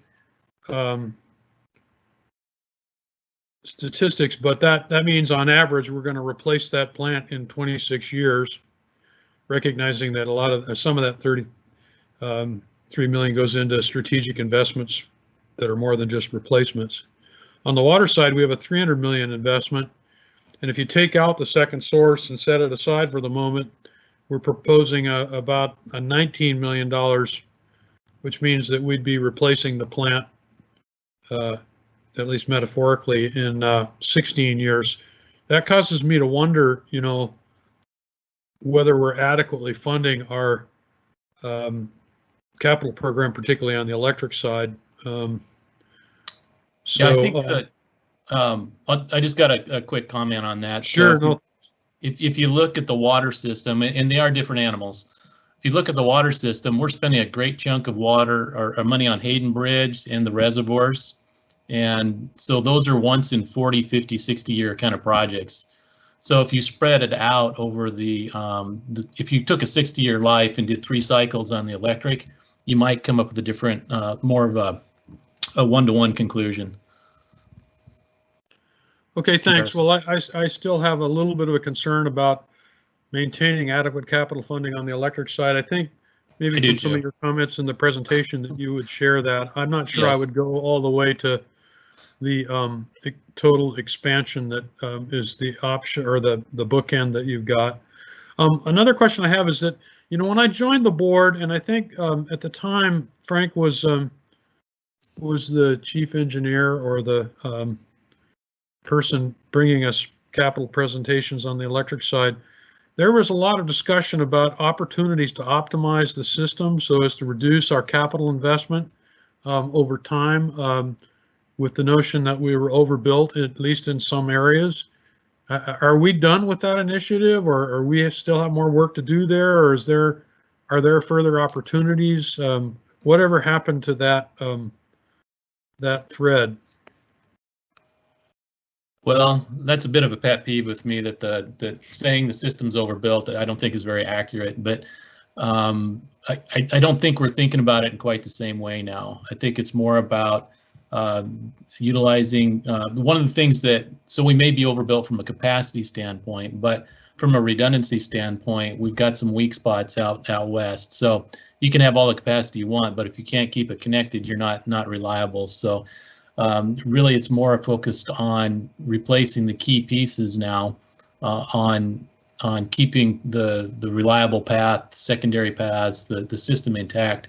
And we may need that capacity if 10 years from now, if we hit that what do they call it, the shoehorn with electric vehicles, and it shoots up, we may just use that capacity and be very happy we have it. So I think what we're trying to do is take a more holistic approach now to planning and bring in asset management and some of those kind of things. So I wouldn't say that the concept is completely gone, but I would say that we're kind of building on that and moving forward with it.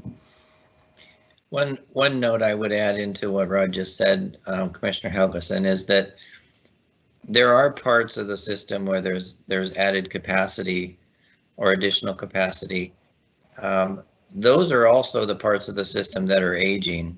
And so, when you look at, the total plant in service and you try to optimize that, I think optimization is probably the key word.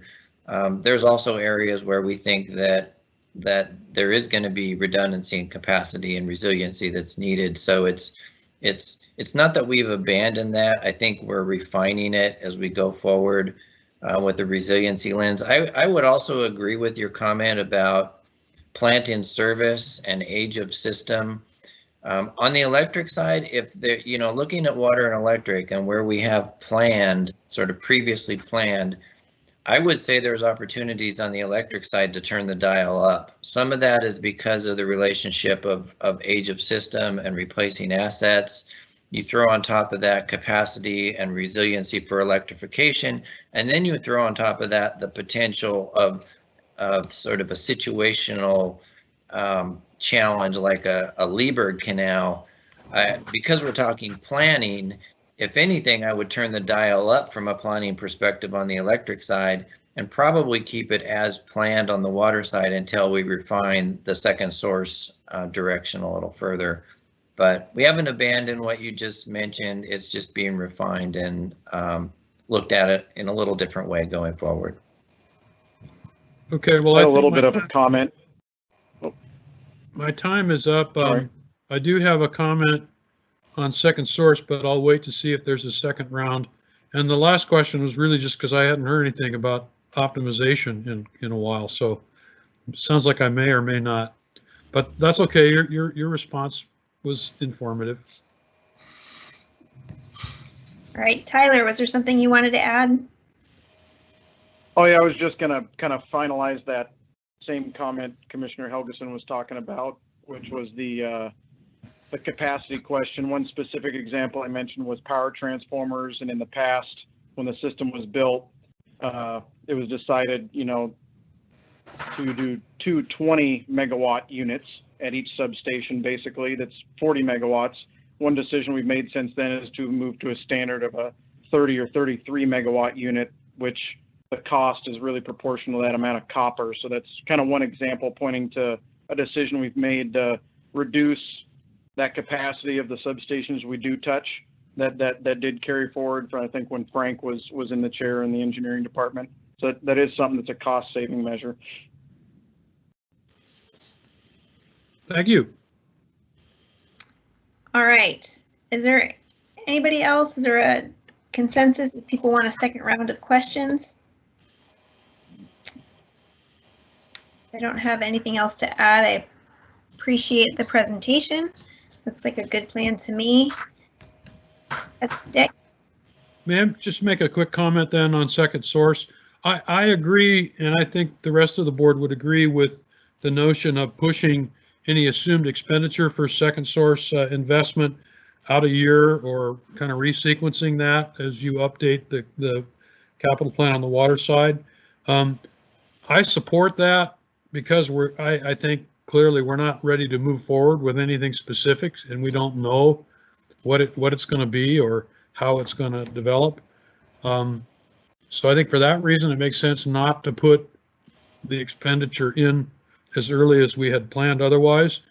But I don't think that, at least from my perspective, when we delayed or postponed implementation, that we were taking it off the table. I think we just wanted better clarity about how it related to regional opportunities and options that might allow us to either do it more cost effectively or move through clearly some of the roadblocks that we face. And I don't feel like we're making much progress on that front. And I'm not sure when, if ever, we'll have it back in the plan if we don't get to a point reasonably soon as to where we have a clearer picture of what we're planning to do moving forward. So I don't need a response to that, but that's where my anxiety lies with respect to the second source question, is let's get after it so we can put something in the 10-year financial plan.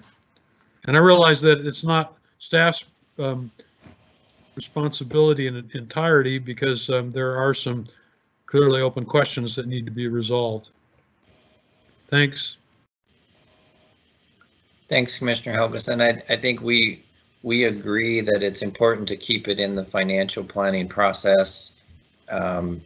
It's an important piece of resiliency.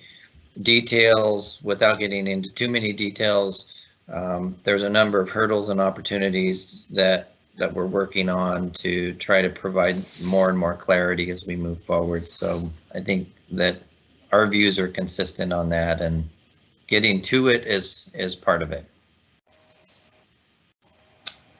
All right, thank you very much. We are going to move on to item number 10, correspondence and board agendas. Frank?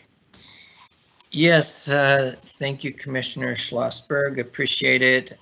There were a few pieces of correspondence. There were actually 5 in total. I don't know if the commissioners had any questions on that. There was the annual integrated resource planning update, some proposed, actually fairly simple revisions to a customer service policy. There was a competitive salary memo for the general manager's salary that was worked on by our chief workforce officer, Lena Kostopoulos, primarily with a follow-up from Commissioner Helgeson. We had some proposed changes that, and again, these are correspondence, so there's no action, but it was kind of a heads up for future actions in some cases. Task order process for a particular contract where we're just bringing things back to the board routinely. And then our annual enterprise risk management update report. And so those were correspondence. We have people standing by if the commissioners have any questions on those, and we'd be happy to answer those at this point. Okay, is there anybody that has any questions? Dick?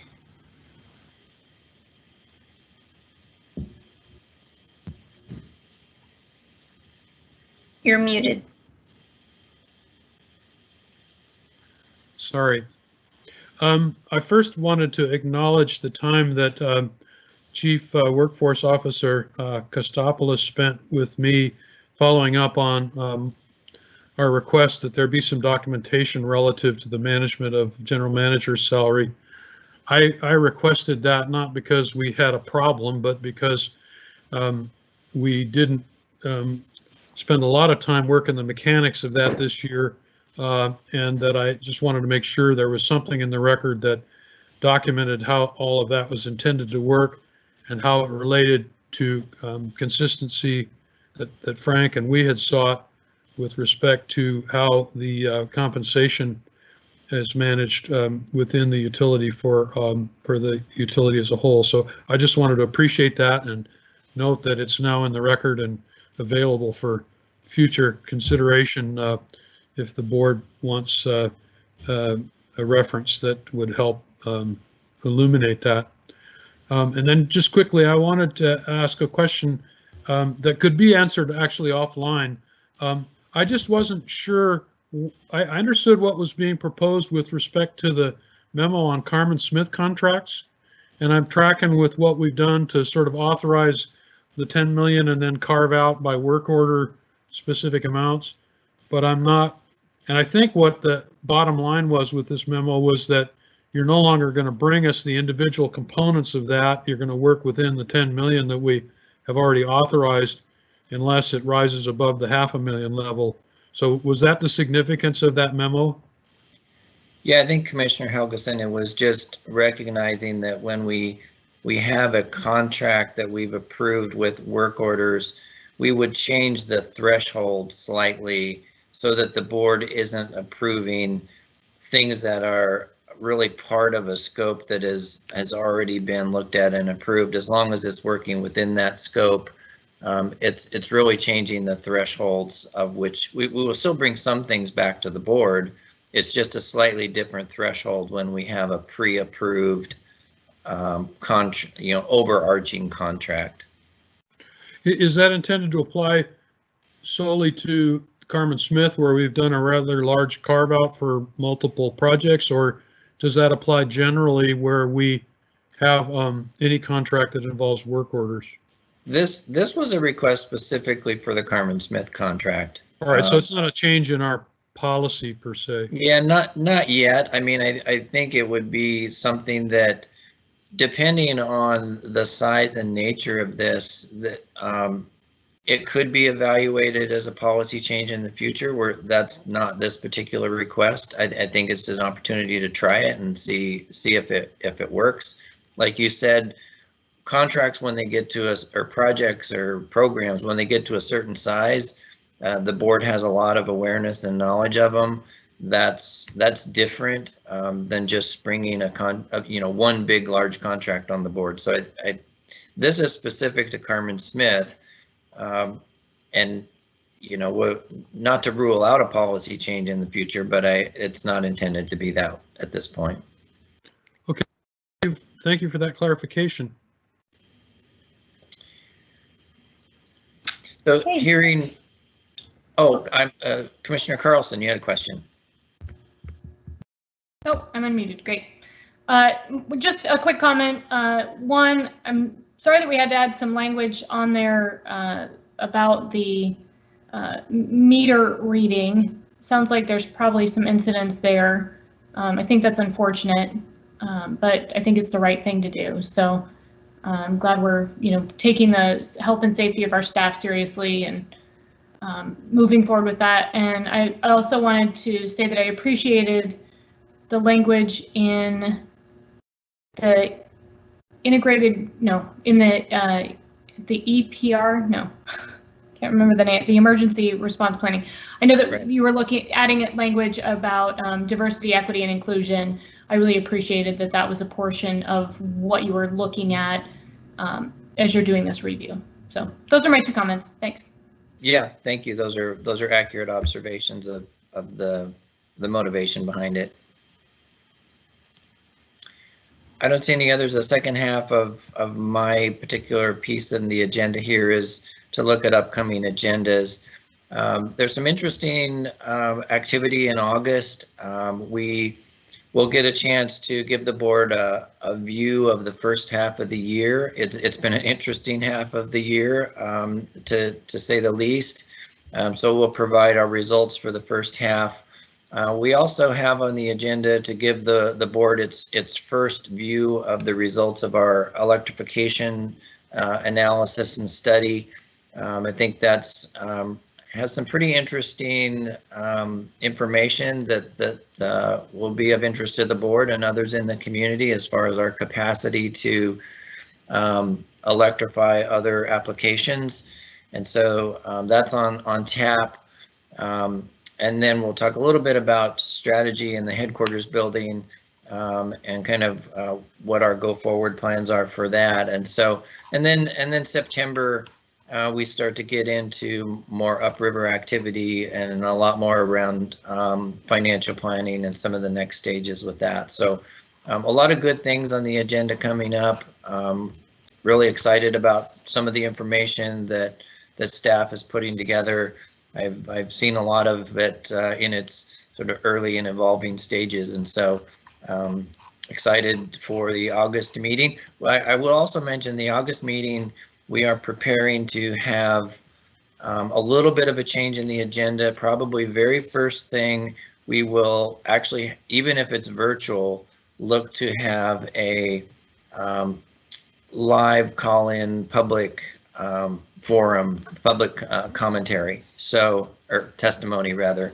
And so even if we have a virtual meeting, we will have members of the public who can participate early in the meeting with public testimony. So that's, we're planning around that if we're still in the state that we're in now, which is to be virtual and separated. So that's the sort of the coming attractions, and we'll look forward to that and entertain any questions about that if commissioners have them.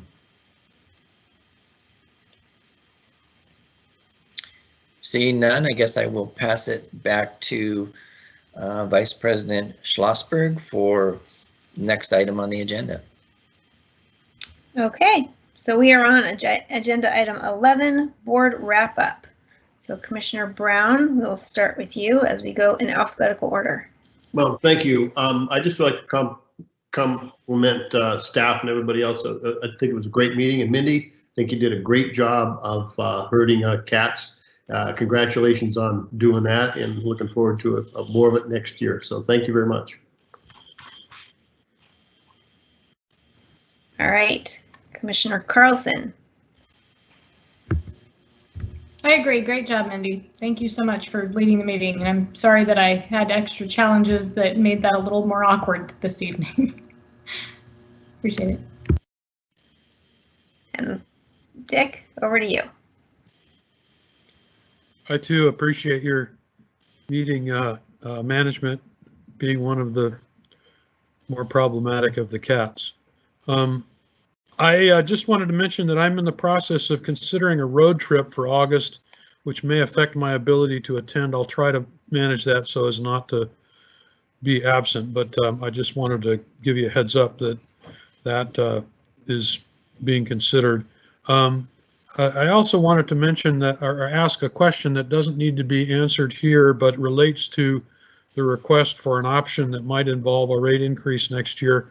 I recall that the longer we go without an increase, the more the potential is for our rate classes to get out of whack with the customers, with the cost of service study. And so as we move further into the budget process, and in conjunction with any discussion about the need or not for a rate increase next year, I'd like an update on kind of where we think we sit relative to that equity question as it relates to deferring increases when our cost structure may be changing in ways that would otherwise affect the rate levels for different classes. So thank you for that, and I think it was a good meeting. Okay, only thing that I would like to add is I've been on this board for a year and a half, and I've noticed a streamlining of the presentations. Something with the design is getting much easier for a layperson like me to understand. So I just want to give an appreciation to whoever's in charge of the design, but I think that staff is doing a really great job with the presentations. And then also last month I gave a shout out to IT for helping facilitate all these meetings. And again, this format just keeps getting better. Unfortunately, we have to do it this way, and maybe by the time we have it completely perfect, we'll be ready to meet in person again. But otherwise, this has been very smooth. So Frank, I don't know if there's any last things that you'd like to say, or if you covered that in your last. Not quite. I would echo. I think as we get into fall, we will start talking about more details around budgets, around rates, revenue requirements being the first thing, and then the actual COSA analysis as part of that, but both upriver related and just in general. I do think, Commissioner Helgeson, I don't remember if it was last year or the year before, where we did not have a overall revenue change, but we did make changes between the classes. And so we have continued to do that within the guidance that the board has provided. I don't think we made a change this last year because there wasn't something significant, but I think that's an important point as part of the process. It's not just about the overall revenue, it's about the structure within. So we'll look forward to those conversations. Really getting into the heat of that this fall. So it's a point noted, and I'm sure staff heard that and will be bringing things back to the board. So other than that, I appreciate all the feedback. I think we've got some good feedback tonight, and appreciate it, and we'll continue to push forward. And I would just encourage people to stay safe, and thanks for all your help. All right, well then, exactly on 1 minute past schedule, 7:51, we are adjourned. Thank you, everyone. Thank you, commissioners. I don't think Mattel ever got within 1 minute, so that's probably a record.